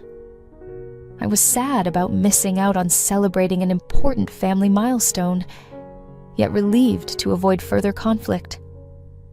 In the end, I attended the wedding as just a guest, keeping a low profile to avoid any more drama. The day passed in a blur of bittersweet feelings, and I couldn't help but feel a profound sense of loss, not just for missing out on the festivities, but for the close-knit family bond I once thought we had. Reflecting on the entire ordeal, I've come to realize that perhaps the picture-perfect image I had of my family wasn't as accurate as I believed. While the situation has been painful, it has also been an eye-opening experience about the complexities of family dynamics and the harsh realities of standing up for oneself. Moving forward, I know that healing these wounds will take time, and it may require redefining what family means to me. However, I remain hopeful that with time and understanding, we can navigate through these challenges and find a way to reconnect as a family, despite the difficulties we've faced. Mia began a group chat where she regularly shared diet plans and workout routines with us. She even suggested that we undergo minor cosmetic procedures, such as Botox and lip fillers, to ensure we looked flawless in her wedding photos. I was outraged, recognizing this as blatant body shaming. I confronted Mia, expressing that I would not alter my appearance for her wedding, labeling her demands as both inappropriate and damaging. In response, she exploded in anger, removed me from the bridal party, and insulted me deeply, calling me names. This conflict escalated quickly, and soon the family discord intensified. Derek, my brother, phoned me in a rage, blaming me for ruining everything and insisting that I apologize to Mia and ask to be reinstated in the bridal party. When I stood my ground, he informed me that I was no longer welcome at his wedding. My heart broke not just from the exclusion, but also from the coldness of my family. My parents and Emma, who remained a bridesmaid, echoed Derek's sentiments, accusing me of tearing the family apart through my supposed selfishness. As the wedding approached, I felt increasingly isolated. My family excluded me from gatherings, and I received a barrage of messages from relatives, some pleading, others chastising. Alone on the wedding day, I scrolled through social media, witnessing the celebration I was absent from, feeling betrayed and deeply hurt. The day after the wedding, my isolation was compounded by accusations from Mia that I had attempted to sabotage her day. Despite my efforts to clarify the truth, my family refused to listen. Derek, along with our parents, distanced themselves, expressing disappointment and even shame. Now, removed from the immediate chaos, I am taking time for myself. I have muted the family chats and am ignoring the guilt-ridden messages. I am in a period of reflection, figuring out how to navigate this altered family dynamic, where I have become an outsider. This experience has transformed my relationships with my family, likely irrevocably. My mom wasn't calling to make amends. Instead, she demanded an apology to Matteo and Mia. She claimed Mia was heartbroken at the wedding, shedding tears because I wasn't there. A surprise, since Mia and I were never close, and she had never before treated me like a sister. It was evident she was positioning herself as the victim, and my family was completely buying into it. Mom then mentioned that Matteo and Mia were planning to start a family soon. She warned me that if I didn't reconcile, I might be excluded from my future niece or nephew's life, asking if I wanted to be the absent aunt because I was too stubborn to apologize. I was stunned. My own mother using potential grandchildren as emotional leverage was something I had not anticipated. When I gathered my thoughts, I firmly told her I had done nothing warranting an apology. I had simply defended myself against Mia's excessive and sometimes cruel demands. Mom argued that sometimes we need to apologize for the sake of family harmony, even if we believe we are right. The conversation left me feeling even more drained and hurt, as it became clear that harmony in my family meant conforming to Matteo and Mia's wishes, no matter how unreasonable. The next day, I received a lengthy email from Matteo. I hoped it might be an opportunity for him to understand my perspective, but as I read, my heart sank. The email was filled with accusations, blaming me for every slight, imagined or real, not just around the wedding, but throughout our lives. He painted me as jealous and spotlight stealing, recounting childhood incidents to cast me as the villain. Matteo wrote that he had merely tolerated my presence at family gatherings. Reading his words, I felt as if my entire childhood and our sibling bond were being rewritten. Had he always resented me this much? I couldn't bring myself to reply. Every word from his email felt like a betrayal, and I knew any response would likely be misconstrued and used against me. A few days later, I bumped into my sister Emma at the grocery store. The encounter was awkward. She seemed torn between approaching me and keeping her distance. After some hesitant small talk, I asked her how she was truly coping. Emma broke down, confessing in the produce aisle that she felt trapped in the middle. She acknowledged Mia's demands were excessive, but admitted she didn't speak up because she feared being ostracized like I was. Emma revealed the immense pressure of being a bridesmaid under Mia's micromanagement, from their diets to their social media activities. I assured Emma that I didn't hold her silence against her and understood the difficult position she was in. I emphasized that she could always turn to me for support if she needed it. This conversation with Emma opened my eyes to deeper issues within our family dynamics, issues that were likely always there, just beneath the surface of what appeared to be a happy family facade.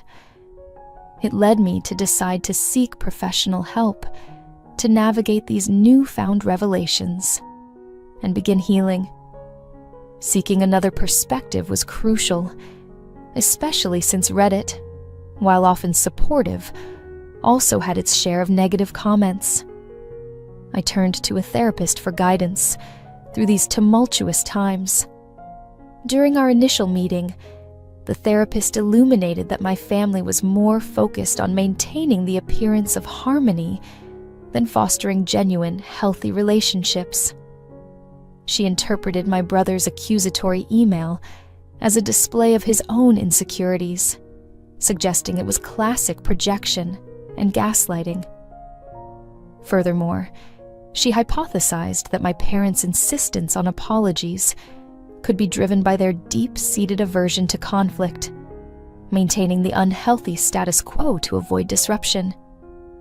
It was a lot to take in, but understanding these dynamics felt validating. For the first time in weeks, I felt sane, my feelings and my perspective finally acknowledged.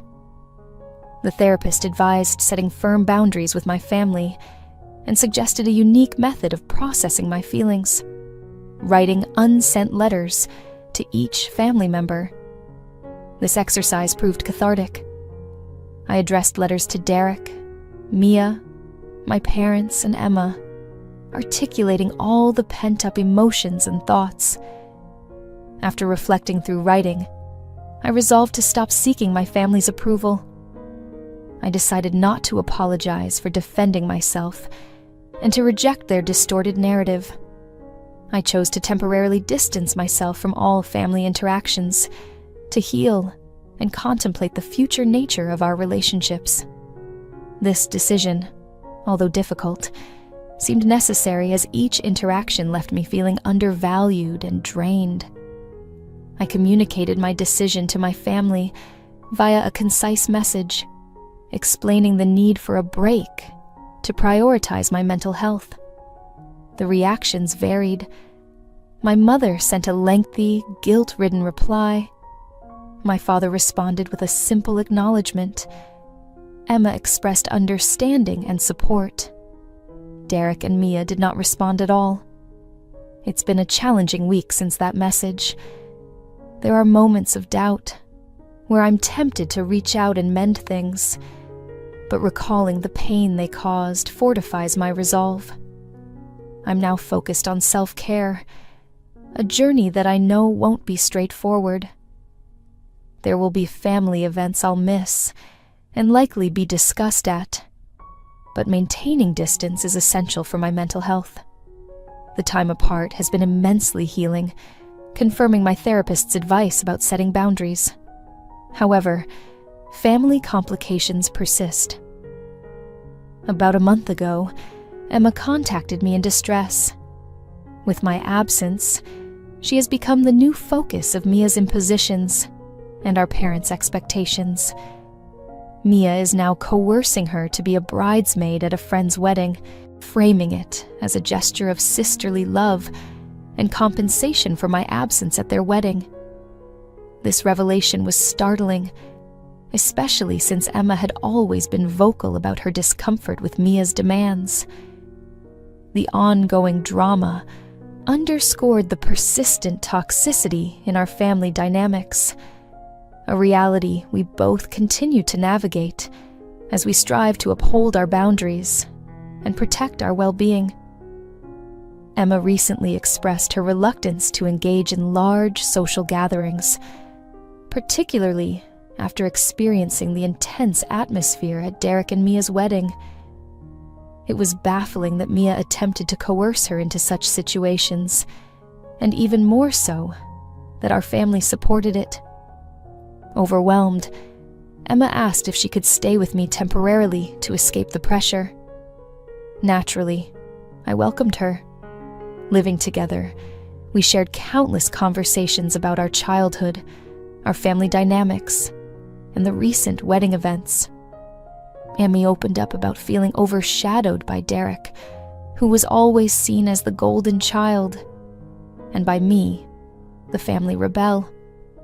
She revealed that she had agreed to Mia's plans partly because it was one of the few times she felt acknowledged by our family. Hearing Emma's side of things was an eye-opener. Amid my own feelings of hurt and frustration, I hadn't fully appreciated the impact of our family dynamics on her. We've spent time crying, laughing, and gradually mending our bond. It's a work in progress, but it's a beginning. However, the family's reaction to Emma's distancing was less than supportive. Our mom bombarded us with calls and texts, fluctuating between guilt-tripping and outright anger. Our dad, previously quiet, began leaving voicemails urging us to abandon this nonsense and return. Derek and Mia's reaction was unexpectedly harsh. They escalated things by telling extended family and mutual friends that Emma and I were unstable and had forsaken the family. I considered going public with my side of the story, but my therapist advised against it to avoid further conflict. A breakthrough came when our aunt, sensing something amiss at the wedding, reached out. She listened empathetically and shared her struggles with our mother's controlling tendencies. For the first time, someone from the family acknowledged and supported my stance, which moved me deeply. This conversation sparked a bit of hope that other relatives might also see the truth behind the facade. It's been a year since the wedding that altered so much. In that time, Emma and I made a significant change. We moved to a new city across the country. This move was daunting, but it has been one of our best decisions. We're now creating new lives, away from the oppressive expectations of our small-town community. Emma has embarked on a career in art director, pursuing her passion which our parents had dismissed as impractical. Watching her confidence soar has been incredibly fulfilling. As for the family, the situation remains complex. Derek and Mia recently welcomed a baby, and though their announcement was impersonal and detached, part of me hoped that parenthood might soften their edges. Despite the pain, this glimmer of hope for reconciliation, however slight, persists. After Derek and Mia's wedding, Emma and I found ourselves often portrayed as the villains in their narrative. Our parents' reaction to our eventual move was predictable. Tears, accusations of abandonment, and threats of disinheritance. Yet beneath all the drama, I sensed a flicker of fear from them, perhaps a realization that they no longer had control over us. We've decided to keep our interactions with our parents minimal, sending cards during holidays and birthdays, but avoiding calls or visits. This boundary is vital for our mental health. The reaction from the extended family has been mixed. While some relatives sided with Derek and Mia, others, including my supportive aunt who reached out post-wedding, have shown us understanding and compassion. She has become a steady presence in our lives, checking in regularly, and even visiting us in our new city, helping us stay connected with the more supportive family members. A few months ago, a cousin of mine, the son of my father's sister, contacted me. He was feeling the familial pressure as he planned his wedding and was uncertain about inviting Derek and Mia. I cautiously shared our experiences with him, detailing the demanding expectations and the manipulative dynamics. To my relief, he believed me, which led him to exclude Derek and Mia from his wedding. This decision sparked a bit of a family rebellion, prompting more relatives to reach out to us, eager to hear our side of the story. This has been bittersweet. While it's validating to be understood, it has also reopened old wounds. Throughout this, therapy has been essential, helping me navigate the complexities of these family dynamics. As for Emma and I, we are committed to rebuilding our lives in a new city, surrounded by new friends who accept and support us unconditionally. We're creating new traditions and celebrating holidays in ways that feel right to us. Looking forward, I am hopeful, yet realistic, about the possibilities of reconciling with my family. Perhaps one day, Derek and Mia will recognize the hurt they've caused and seek amends. Or maybe my parents will come to terms with their role in our strained family dynamics. However, I'm not waiting for these possibilities to define my happiness. I'm living life on my own terms, supported by the family I've chosen. A family that loves and accepts me for who I am. That realization has been the greatest gift to myself. And with this newfound strength and support, I'm eager to see what the future holds. Whatever comes next, I know I'll face it with resilience, self-respect, and the unwavering support of my chosen family.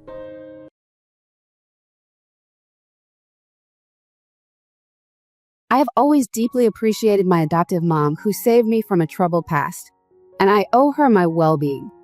However, she recently asked me to make a heart-wrenching decision to cancel my wedding so that my fiancé could marry my stepsister instead, just one day before our ceremony. Let me explain the backstory. I am a 27-year-old woman who has been raised by my stepmother, Sophia, since I was 3. My biological mother was an alcoholic and abusive. Disgusted by her behavior, my father sought a divorce and fought for my custody, although he couldn't completely prove her negligence in court. We shared custody, but my mother's careless actions finally caught up with her when she left me alone at home, leading to a neighbor calling Child Protective Services. From then, I lived full-time with my father. Life was initially hard, but everything improved when he met Sophia, who was his lawyer's assistant during the divorce. Sophia, a divorcee with a young daughter named Ella who has a neurological condition that confines her to a wheelchair and affects her learning, became a significant part of our lives. Despite my initial reservations due to my past, Sophia's gentle approach helped me to open up. Sophia and my father married in a small ceremony attended only by close family. I began calling her mom shortly after their wedding. Sophia soon started her contract management, and my dad's a textile mill business took off, ensuring our family never faced financial difficulties again. I attended top schools with Ella, whom I always treated like a true sister, assisting and defending her when needed. Sophia has felt like the only real mother I've known, nurturing and supportive throughout my life, for which I am profoundly grateful. As I grew up, we moved to a better neighborhood, where I met Liam, my classmate and soon-to-be boyfriend. He was well-liked by my family, particularly by Ella, who was comfortable around him. Last year, Liam and I started dating, which seemed to upset Ella, leading to tensions between us. Sophia attributed Ella's mood shifts to a change in her medication. To keep the peace, I minimized interactions with Ella, not wanting to escalate any conflicts or add to her stress. This complicated dynamic led to the unimaginable request from Sophia on the eve of my wedding, setting the stage for a profound family dilemma that tested the bonds of love and loyalty. Liam and I celebrated our acceptance into a well-regarded university, a dream come true for both of us. Our friends and family were thrilled with our achievement. Despite the general happiness, I sensed a distance growing between me and my cousin Ella. Before leaving for college, I resolved to clear the air with her. After a heartfelt conversation, I understood from her comments about Liam that she harbored feelings for him. This revelation explained her distant behavior, but I chose not to confront the issue directly to avoid any conflict. Ella and I managed to reach an understanding, which eased my mind as I prepared to leave. Before departing, I confided in my mother, Sophia, about Ella's crush, suggesting she might want to address it with Ella to prevent future misunderstandings. Sophia reassured me of her support, which was comforting as I faced the emotional challenge of leaving home. Saying goodbye to my mother was tough, and we shared a tearful moment together. College life was academically fulfilling. I excelled in my courses and secured several internships, outpacing my peers. However, my relationship with Liam was turbulent, marred by persistent issues and rumors of his infidelity. By graduation, our relationship was fragile, and we mutually decided to take a break. Returning home post-graduation, I shared news of the breakup with my parents, who seemed unsurprisingly calm. Meanwhile, Ella, nearing the end of her high school journey, sought Liam's advice for her future studies. Despite our recent split, I set aside my feelings to help her and reached out to Liam. After their conversation, Liam informed me that Ella had been flirtatious, but he did not reciprocate her feelings. I discussed this with Sophia, who advised me not to worry since Liam and I were no longer together. Years later, after reconnecting with Liam during a chance meeting, our relationship reignited. We began seeing each other again, and eventually, Liam proposed. While the news was not well received by everyone, Ella in particular had a strong reaction that led to a health scare. After a family discussion, we decided it would be best for me to move out to ensure a calm environment for her. As time passed, Ella came to terms with my engagement and even expressed excitement about the wedding. Although initially considered for the role of maid of honor, given her earlier reaction, I felt it was more suitable for her to be a bridesmaid. With all resolved, we moved forward with our wedding plans, looking towards a future filled with hope and happiness. Everyone, especially Sophia, was deeply involved in the preparations for my wedding. Sophia was not only involved in every detail, but also generously covered half of the costs. I expressed my gratitude to her during my rehearsal dinner speech, highlighting how much her support meant to me. However, the evening took an unexpected turn. After the dinner, as spirits were high and everyone was quite merry, Sophia pulled me aside for a private conversation. I anticipated a touching mother-daughter moment, so I suggested we retreat to my room for more privacy. What unfolded next was completely unforeseen. In the privacy of my room, Sophia began by expressing her pride in me, which moved me deeply. However, the conversation quickly shifted as she lamented about Ella's less fortunate circumstances, which brought her to tears. As I comforted her, she asked me if I loved her and, bizarrely, if I owed my life to her. Caught off guard, I still responded affirmatively. Then she made a shocking request. She suggested that since I had owed her everything, I should share my good fortune with Ella, specifically implying that I end my engagement with Liam and encourage him to marry Ella instead. I was stunned by her proposal. Sophia justified her request by explaining that she had known of Ella's feelings for Liam for years and believed Liam would be perfect for her. Despite Liam's clear lack of interest in Ella, Sophia pressed that this arrangement would ensure Ella's happiness. Upset and unable to contain my anger, I asked Sophia to leave the room. She resisted, insisting that this favor would make her eternally indebted to me. Her loud protests drew attention, and soon my father appeared, inquiring about the commotion. Overwhelmed, I didn't reveal the true nature of our dispute to him and simply locked myself away from both him and Sophia. I spent the night alone, crying and eventually falling asleep from exhaustion. The next morning, I woke up late and my father requested my presence. Sophia was there too, visibly upset.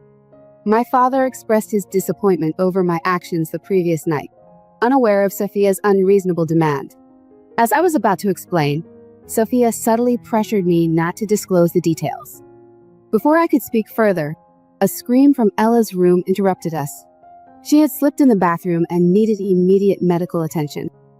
The urgency of the situation led my father to rush her to the ER, postponing our discussion. Since that incident, Sophia has been imploring me not to expose her request to my father, fearing the damage it might do to their relationship. The weight of her plea and the complexity of our family dynamics left me in a difficult position as I navigated my feelings and the forthcoming wedding. I've been isolating myself in my room, hesitant to face Sophia after her shocking proposal. Torn between confronting her directly and disclosing everything to my father, I found it challenging to navigate this situation. I'm grateful for the supportive feedback from friends and followers, which has helped me see Sophia's actions more clearly and reinforced my decision to talk to Liam before discussing anything with my dad. Despite knowing of Ella's crush on Liam, I never suspected it to escalate. Everyone, including Liam, saw it as a harmless infatuation. It was only during our wedding dress shopping, a moment meant for joy, that Sophia's intentions subtly surfaced. She bought a wedding dress for Ella too, under the guise of fulfilling a dream to see her daughters in bridal gowns, despite Ella's potential challenges in finding a partner due to societal biases. After the incident where Ella hurt herself and Sophia's subsequent fainting spell when I asked for the car keys to meet Liam, the situation grew more complicated. Sophia collapsed, believing I might expose her scheme, and my father, misunderstanding the stress, silently blamed me. With no time to clarify, I rushed to meet Liam to discuss everything. In my car, away from prying eyes, I disclosed the full extent of Sophia's request to Liam. He was stunned, not just by the revelation, but by the betrayal of someone he respected deeply. After absorbing the shock, Liam suggested we postpone the wedding to sort through these revelations. He assured me of his unwavering support, even offering to elope if necessary, emphasizing that we should handle this as a family matter first. He then took the responsibility of informing his guests about the delay. Relieved to have Liam's support, but still apprehensive about the potential fallout with my family, I prepared to face my father. Losing Sophia's maternal presence was painful enough I couldn't bear the thought of estranging my father too. Upon returning home to speak with my father, I found the atmosphere had shifted. Sophia, surprisingly calm, opened the door for me. Inside, my father sat with a stern expression, with Ella resting nearby. He immediately expressed his disappointment, revealing that Sophia had misconstrued my reactions from the previous night, claiming I had denied her and Ella as my family. This misrepresentation startled me, and I realized the urgency to clear up the misunderstanding. I needed to explain the true nature of Sophia's manipulative request and restore my father's understanding of my actions and intentions. The weight of these revelations loomed over us, threatening to alter our family dynamics irrevocably. I was stunned by my father's account of a conversation he claimed I had with Sophia, in which I supposedly said I didn't want Ella, because of her disability, to spoil my wedding photos. I was horrified by Sophia's manipulation, twisting my words to paint me in such a harsh light. I attempted to explain the truth to my dad, revealing Sophia's outrageous request to break off my engagement with Liam for Ella's sake. Although he was shocked, he felt torn, viewing it as a he said, she said situation. Amidst this, Ella sided with her mother, confirming my suspicion that Sophia had coached her to support this twisted version of events. Firmly, I informed my dad that the wedding was postponed, not because of misunderstandings about who was truthful, but because I couldn't accept Sophia's manipulative behavior or the thought of being coerced into giving up Liam. Despite Sophia's sudden offer of an apology and her wish to mend our relationship by participating in my wedding, I felt too betrayed. My dad pressured me to let the wedding proceed, citing the money spent, but I couldn't overlook what had happened. That day, I made the decision to move out and went to stay with Liam. For the next couple of days, I distanced myself from everything, turning off my social media to avoid the ongoing drama. Neither my dad nor Sophia reached out, but I received several calls from relatives, which I ignored, assuming they were about the wedding's cancellation. Distress was immense, and I hoped for some resolution soon. A week later, Liam informed me that my dad had posted on Facebook about the situation. The post described how he, Sophia, and Ella were pleading with me not to tarnish their reputations over what he called petty family issues, and urged me to talk things out. This public appeal only worsened the situation, leading to rampant speculation and rumors among our relatives and my dad's Facebook friends. One particularly outrageous rumor suggested I had stolen wedding funds and cheated on Liam. Despite the tumultuous rumors and the public pressure, Liam remained steadfast.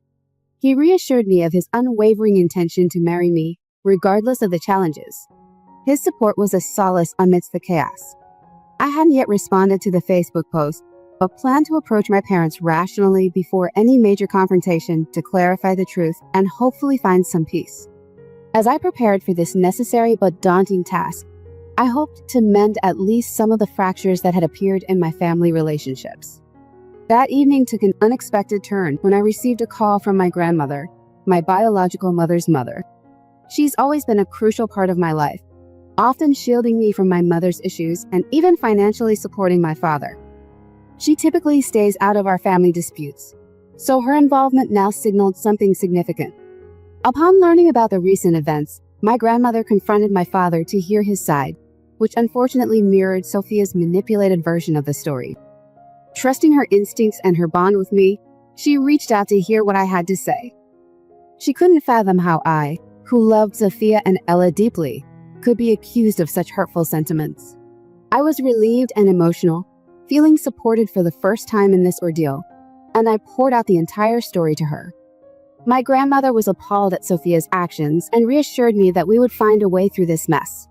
The following day, I decided it was time to face my parents. The conversation quickly spiraled as they blamed me for embarrassing the family. I couldn't take it anymore and asked for a private moment with Sophia. In another room, I confronted her directly. She admitted that her demands were genuine feelings she had harbored, which she now regretted expressing. She urged me to dismiss it all as a mistake and to move on. I couldn't accept her brushing off such manipulative behavior as a mere slip. It was far too serious. Her response was a vague warning about the consequences of pushing this further.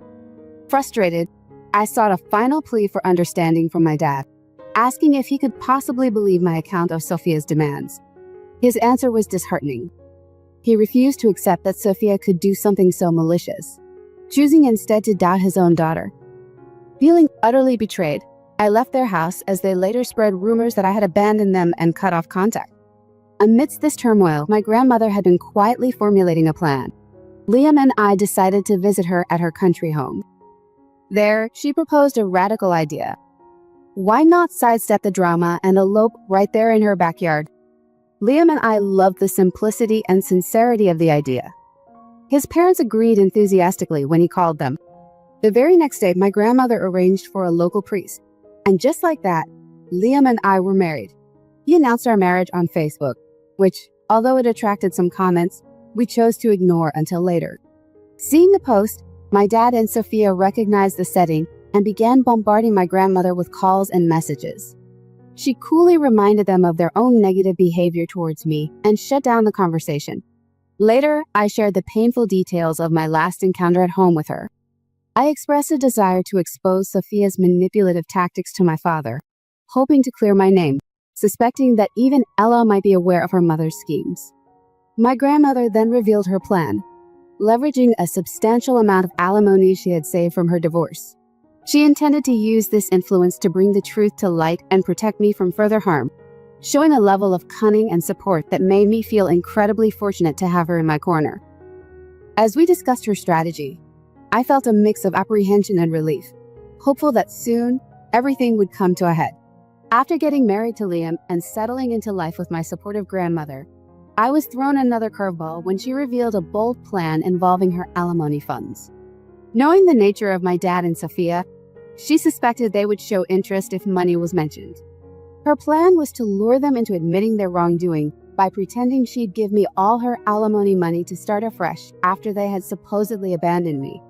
The next day, my grandmother called my dad, telling him about her decision to give me the money.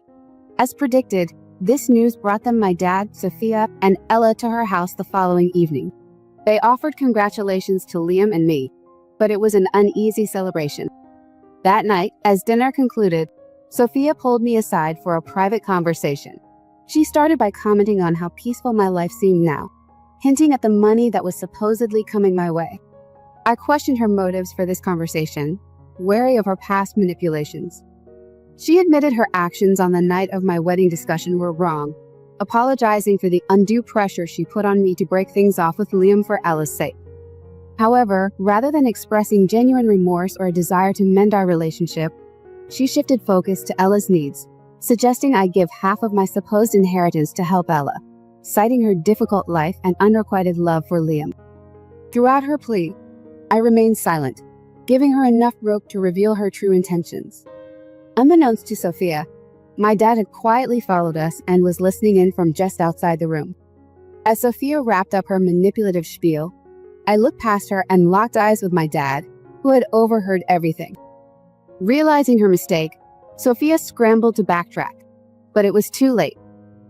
My dad, now fully aware of her manipulations, confronted Ella about her knowledge of these schemes. Faced with attention, Ella admitted the truth. My dad then turned to me, deeply apologetic for not believing me earlier, and informed Sophia and Ella that they needed to leave the house the next morning to give him space to process everything. Sophia attempted to appeal, citing Ella's condition, but my dad was resolute. Overwhelmed by the unfolding events, I suggested my dad take some time to rest, and Liam helped him to his room.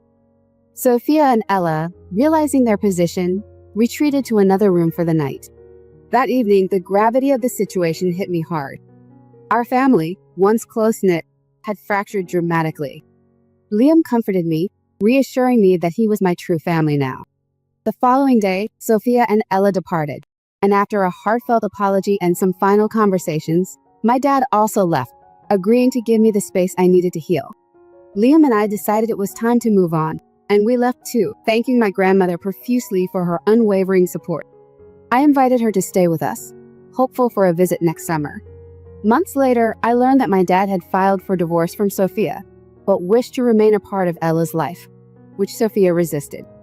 Sophia never apologized for her actions, justifying them as maternal instincts to protect her daughter.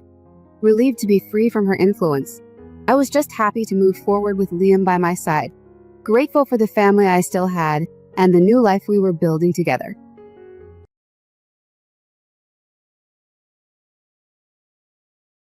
Growing up with my younger sister Ellie, who is 2 years my junior, our relationship was always strained. As children, we were never close, and her animosity towards me seemed to intensify during our teenage years. Although our father treated us equally and would often correct her behaviour, my mother, perhaps due to a soft spot for Ellie, generally advised me to be the more mature one, overlooking the persistent sibling rivalry. The situation escalated during high school. In my senior year, Ellie, then a sophomore and quite popular, maliciously spread a damaging rumour about me, alleging that I was responsible for a series of thefts at our school. This was around the time a new was hired, who was later discovered to be the actual culprit. Despite this, Ellie's rumour painted me as a kleptomaniac, leading to intense bullying and social ostracism. Eventually, I couldn't bear the false accusations and bullying, leading me to confront her in a dramatic cafeteria showdown. In front of our peers, I revealed her deceit and even disclosed a few embarrassing secrets about her personal misadventures. This confrontation turned the tables, making her the subject of ridicule instead. Years of contention continued until it culminated at my wedding rehearsal dinner. After a previous falling out, I had ceased all contact with Ellie. However, she crossed another line by attempting to seduce my fiancé, prompting me to publicly expose her during the dinner. This decision, unfortunately, upset my mother greatly, who viewed my actions as harsh. Now, as I reflect on the incident, I'm left questioning whether I was justified in my actions, or if, as my mother suggests, I should have handled things differently. Reflecting on past events, I realised that my initial reaction was not rooted in regret. It all began when she spread a rumour about me, and in response, I simply put an end to it. The conflict escalated when we returned home, culminating in a fierce argument where harsh words were exchanged, almost leading to physical confrontation. Thankfully, our parents intervened just in time. From that day, communication ceased between us, and we lived as if the other did not exist, despite sharing the same roof. This silence continued until I left for college, and even upon my returns, our interactions were non-existent. Years passed, 10 in total, during which we both pursued our separate lives, ensuring our paths seldom crossed, even during family visits. This arrangement persisted until our father's untimely death 2 years ago forced us to reunite at his funeral. It was there that Ellie and I decided to set aside our differences for our mother's sake. The holidays, though awkward with just the three of us, were made slightly easier with the support of my fiancé John, who helped ease the tension. Despite our troubled past, when I got engaged, my mother and John encouraged me to invite Ellie to the wedding. Initially resistant, I warmed to the idea, hoping to mend fences as we both embarked on new chapters in our lives. In the end, Ellie gracefully accepted the invitation, expressing gratitude and surprise, which reassured me that perhaps the past conflicts could truly be left behind. As the wedding approached, all seemed well. Ellie interacted warmly with guests at the welcome party and even shared joyful moments with me. However, the atmosphere shifted dramatically when, in the early hours, John came to my room, separate, due to our family's superstitions, to show me a letter Ellie had sent him. This unexpected turn of events brought back a rush of emotions, just as we were on the cusp of possibly reconciling fully. As John handed me the letter, I instantly recognised Ellie's distinct handwriting, and a sinking feeling set in. John explained that a hotel manager had delivered it just as he was preparing for bed, claiming it was from the lady in room 310, which was Ellie's room. Although she hadn't signed her name, it was clear the letter was from her. The idea behind her actions seemed foolish, especially considering that John and I were on the brink of marriage. The contents of the letter were deeply unsettling. Despite years of estrangement and Ellie's recent normal behaviour, the letter revealed her lingering resentment. She had cunningly reversed our roles in her narrative. Ellie depicted herself as the victim, alleging that I had initiated conflicts and bullied her. She even twisted a high school incident, claiming I was the one spreading vicious rumours about her, which led to our fallout. Moreover, Ellie didn't stop at revising our past. She fabricated new lies, accusing me of interfering in her relationships and causing her breakup by pursuing her boyfriend. She described me as a living nightmare, claiming her presence at the wedding was only to protect John from making a grave mistake by marrying me. Astoundingly, she confessed to having feelings for John, suggesting they elope, believing fate had brought them together for this purpose. She proposed they meet secretly after the rehearsal dinner to discuss this further. John was visibly disturbed by the letter, which was ironic since he had been the one to encourage inviting Ellie to mend old wounds. He apologised profusely, feeling responsible for the situation. However, I reassured him that no one could have anticipated Ellie's deceitful scheme. Despite my initial shock, my response was not just of anger, but also of determination. I realised that no amount of time could change Ellie's manipulative nature. It was clear she was attempting to sabotage not only the wedding, but my future with John. Disheartened yet resolute, I disclosed to John my plan to confront this betrayal head-on. John supported me, equally appalled by Ellie's behaviour. Reflecting on everything, it was disheartening to see Ellie hadn't moved past our high school drama, and here I was, nearly 27, striving to leave those days behind. Yet, here we were, faced with her twisted actions once more, proof that some old patterns resurface, no matter how much time has passed. It seems Ellie's actions were a calculated attempt at revenge. After discovering her intentions, John and I devised a straightforward plan to address the situation.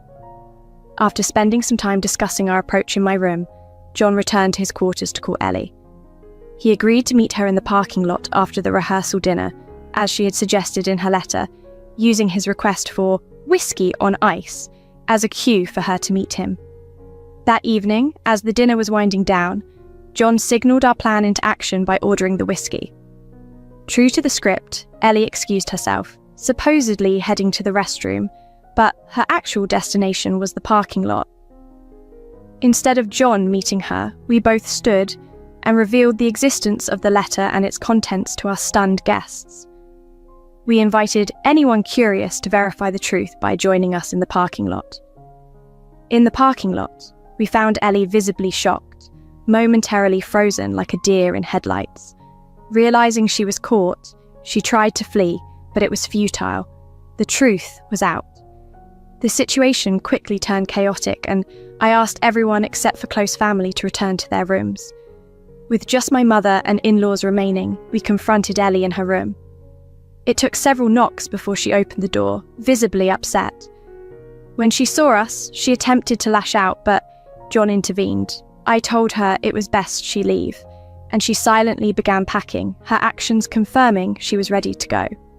The hardest blow was to my mother, who broke down, unable to comprehend Ellie's motives, especially since it seemed Ellie's actions were more about causing drama than any genuine feelings for John. After Ellie left, the room felt heavy with disappointment and disapproval. Before John and I could retreat to our room, my mother stopped us. She expressed her understanding of our upset, but criticised the public nature of our response. She argued that I should have handled the situation more maturely, confronting Ellie privately rather than creating a public spectacle. My reaction to her criticism was heated. I felt betrayed by her seeming sympathy towards Ellie despite her disruptive actions. My mother countered, pointing out that while Ellie's behaviour was unacceptable, the way I chose to handle it dragged our family's name through the mud and made our guests uncomfortable, overshadowing the wedding with drama. I was adamant, driven by my desire to expose Ellie's deceit, and I dismissed my mother's concerns, prioritising my response over the potential fallout. As John and I returned to our room, the emotional toll of the evening weighed on us, leaving us to reflect on the repercussions of our choices during the quiet period before our wedding day. The events had set a tense and reflective tone, as we prepared to move forward. I sought the perspectives of my maid of honour and the bridesmaids, curious if the wedding guests were still buzzing about the previous night's dramatic revelation. They confirmed that while the incident had indeed shocked everyone, they believed it would be forgotten in time for the wedding. When I probed further, asking if I had perhaps gone too far, they supported my decision, noting that, given my sister's actions, my response was justified. However, my mother's silence since the ordeal left me with a gnawing sense of guilt. Reflecting on it, I couldn't shake off the feeling that perhaps my actions were somewhat childish. The plan to publicly expose Ellie was driven by my desire for her to experience the hurt she had caused me. I rationalised that her decision to pen such a damaging letter to my fiancé was her own undoing. Still, doubts lingered about whether I should have handled things differently. The wedding was approaching, and with it, a restless night. Despite the late hour, I needed to process my feelings and sought advice online. Many echoed my friends' sentiments, supporting my right to respond fiercely, yet others suggested that perhaps I had taken things too far. My conversation with John that evening was pivotal. He shared that while he understood my reasons, perhaps there were other ways to have dealt with Ellie's betrayal. This echoed my mother's earlier admonishments about choosing a more mature approach. Perhaps in her own way, my mother was right. Deciding to address the unresolved tension, John and I visited my mother. Her demeanour softened as she saw us, pulling us into a heartfelt embrace. She confessed that she had been considering coming to us first. Once inside her room, she apologised for her initial reaction, acknowledging that she had failed to fully consider my feelings and the shock of Ellie's actions. She admitted that while she might not have chosen my method of confrontation, she understood why I felt it necessary to take a stand in my own way. Her words were a reminder that, although I was free to make my own choices, those choices came with consequences, including the current strain on our relationship. This conversation was a turning point. It didn't erase the complexity of the situation or the need for further healing, but it did bring a sense of closure and understanding among us. As we moved forward, I knew there would be more to reconcile, not just with my family, but within myself, about the choices I'd made and their impact on those I love. I appreciated my mother's self-reflection and her acknowledgement of her past bias toward Ellie, which had deepened my impression that she would always support Ellie regardless of the situation. In our conversation, she revealed that she had distanced herself from Ellie following her departure from the wedding, waiting for a genuine apology before re-engaging. This openness paved the way for a heartening dialogue about our excitement for the upcoming wedding day, and we parted on positive terms, each of us feeling more understood and connected. Feeling heartened by this resolution, which encouraged me to reconcile with my mother before my wedding. As a result, I approached my wedding day filled with joy. However, the drama didn't end with the wedding. Last week, shortly after marrying John, I discovered that Ellie hadn't given up on stirring trouble. She made a Facebook post claiming that her attempt to run away with John was justified because she believed I was a terrible person and she was offering him a better life. She even insinuated that John had been giving her signals, which was a blatant falsehood. I trust John implicitly and know he would never betray our relationship. Fortunately, I didn't see the post myself since I had blocked Ellie, but relatives forwarded it to me. They, along with many others who knew the truth, quickly defended us in the comments, effectively dismantling her claims. After a brief but intense flurry of activity, Ellie removed the post, overwhelmed by the backlash. John and I shared a laugh over the situation, relieved and somewhat amused that her attempts had failed so spectacularly. It's disheartening to see her continue down this path of self-destruction and alienation from our family. If she would just apologise, she could begin to mend her relationship with our mother, the one family member still open to reconciliation. Instead, her stubbornness only seems to isolate her further, not just from our family, but potentially from friends and colleagues who witness her outbursts online. I can't help but feel pity for her now. I'm unsure what led Ellie to this point, but it's clear that her obsession and behaviour are unhealthy.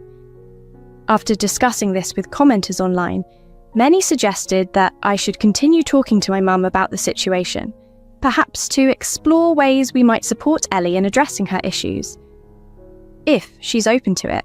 It's a complicated situation, but one I hope can eventually find resolution for everyone's sake.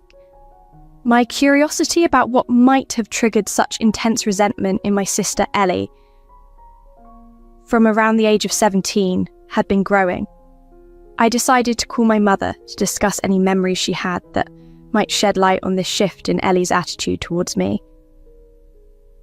My mother recalled a conversation she had with Ellie a few years ago where Ellie expressed frustration about being constantly compared to me.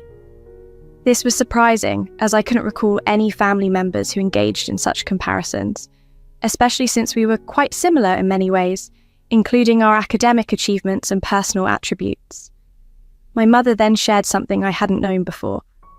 Apparently, when Ellie was 17, she dated a boy from my year who insisted on keeping their relationship a secret. This boy frequently compared her to me, unfavourably, which was especially hurtful since I had rejected his advances multiple times. This revelation was a shock, as Ellie had never mentioned any of this to me. This situation seemed to have compounded with an incident at high school where I had unwittingly humiliated Ellie, leading to her being ridiculed for months. To make matters worse, the boy she was dating ended their relationship shortly after this incident. All these factors, unbeknownst to me at the time, contributed to a deep-seated resentment towards me that lingered and grew over the years. Looking back, I wish Ellie had confided in me about the challenges she faced with this boy and the comparisons he drew between us. Perhaps understanding her struggles then could have helped us address and possibly resolve these issues much earlier. However, that past remains unchangeable, and all I can hope for now is a future opportunity to clear the air and reconcile. For now, as John and I prepare to leave for our honeymoon, I find some solace in the thought that the distance might offer a temporary respite from the current family tensions. Perhaps the time away will provide a fresh perspective and help me approach the situation with Ellie with renewed empathy and understanding upon our return.